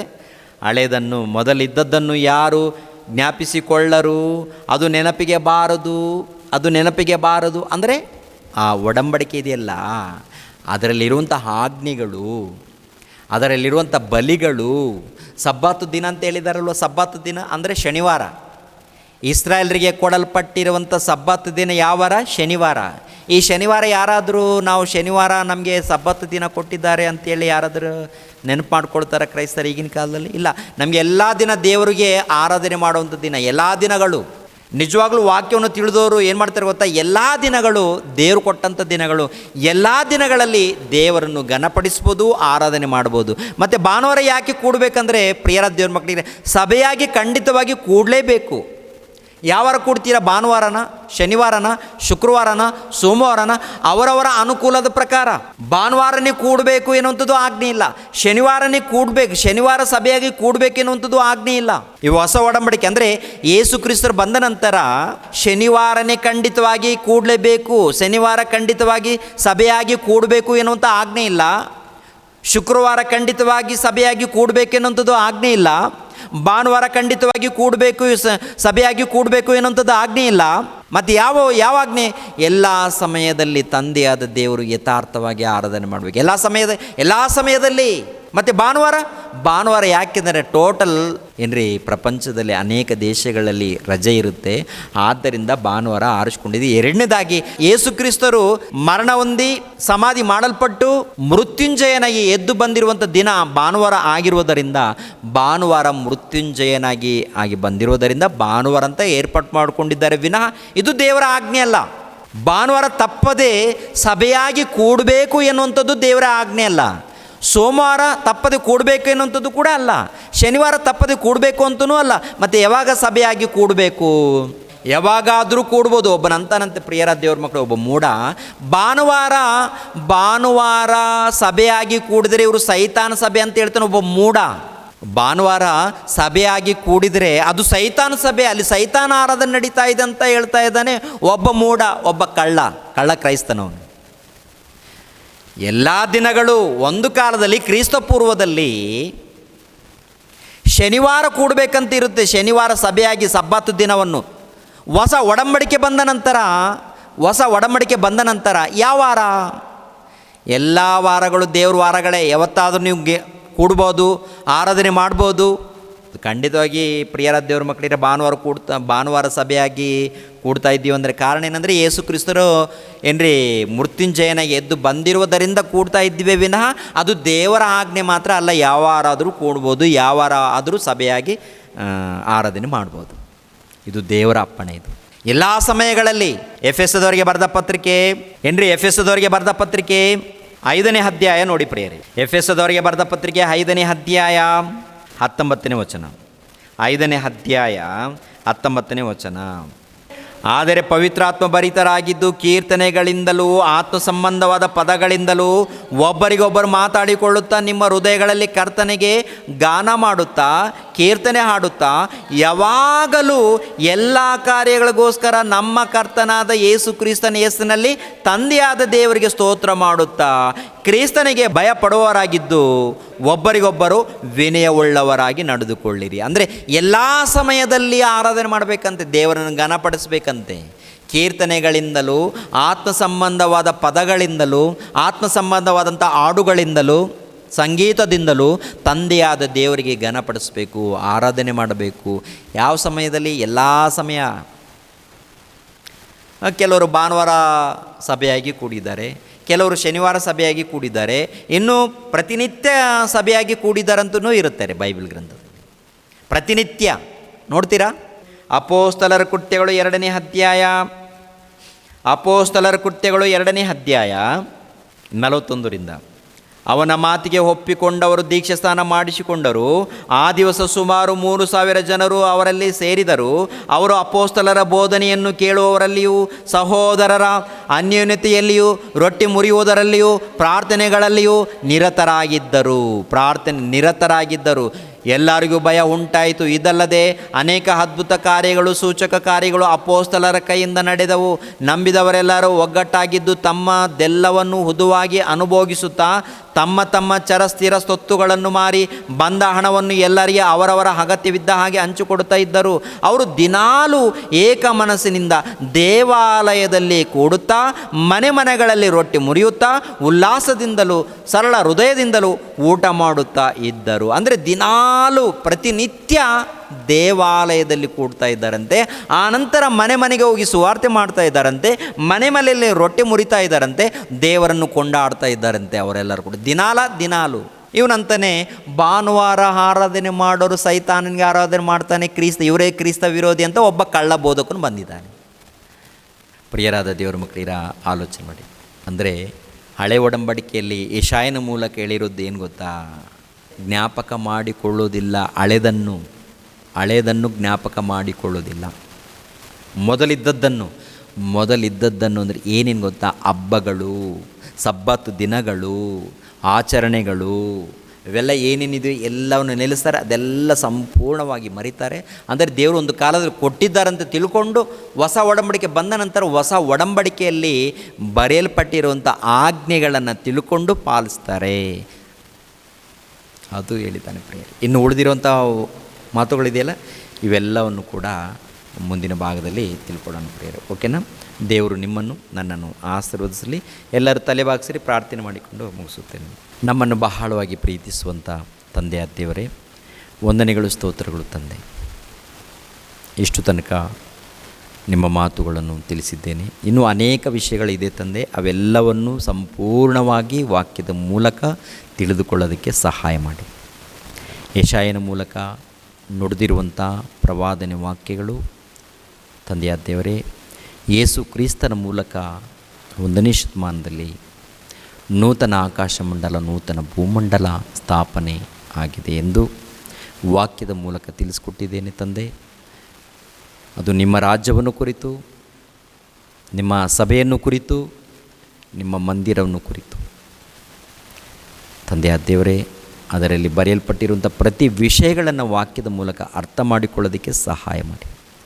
ಎಷ್ಟು ಮಂದಿ ನೇರ ಪ್ರಸಾರದಲ್ಲಿ ವಾಕ್ಯಗಳನ್ನು ತಿಳ್ಕೊಂಡಿದ್ದಾರೋ ಎಲ್ಲರನ್ನು ಬಲಪಡಿಸಿ, ನಿಮ್ಮ ಜ್ಞಾನದಲ್ಲಿ ಬೆಳೆಸಿ, ಪ್ರತಿಯೊಬ್ಬರು ವಾಕ್ಯಗಳನ್ನು ತಿಳ್ಕೊಂಡು ಭಕ್ತಿಯಿಂದ ಜೀವಿಸೋದಕ್ಕೆ ಸಹಾಯ ಮಾಡಿ. ಯೇಸು ಪವಿತ್ರ ನಾಮದಲ್ಲಿ ಬೇಡ್ತಾ ಇದ್ದೀನಪ್ಪ ತಂದೆ, ಆಮೇನ್.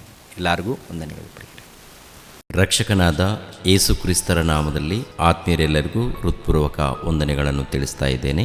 ದೇವರ ಸೇವೆ ನಿಮಿತ್ತವಾಗಿ ಪ್ರಾರ್ಥಿಸಿರಿ ಹಾಗೂ ದೇವರ ಸೇವೆಯಲ್ಲಿ ಭಾಗಿಗಳು ಆಗಿ. ಪ್ರತಿಯೊಬ್ಬನು ತನ್ನ ಹೃದಯದಲ್ಲಿ ನಿರ್ಣಯಿಸಿಕೊಂಡ ಪ್ರಕಾರ ಕೊಡಲಿ. ದುಃಖದಿಂದಾಗಲಿ ಬಲಾತ್ಕಾರದಿಂದಾಗಲಿ ಯಾರೂ ಕೊಡಬಾರದು. ಯಾಕೆಂದರೆ ಸಂತೋಷವಾಗಿ ಕೊಡುವವನ ಮೇಲೆ ದೇವರಿಗೆ ಪ್ರೀತಿಯುಂಟು. 2ನೇ ಕೊರಿಂಥದವರಿಗೆ ಬರೆದ ಪತ್ರಿಕೆ 9ನೇ ಅಧ್ಯಾಯ 7ನೇ ವಚನ.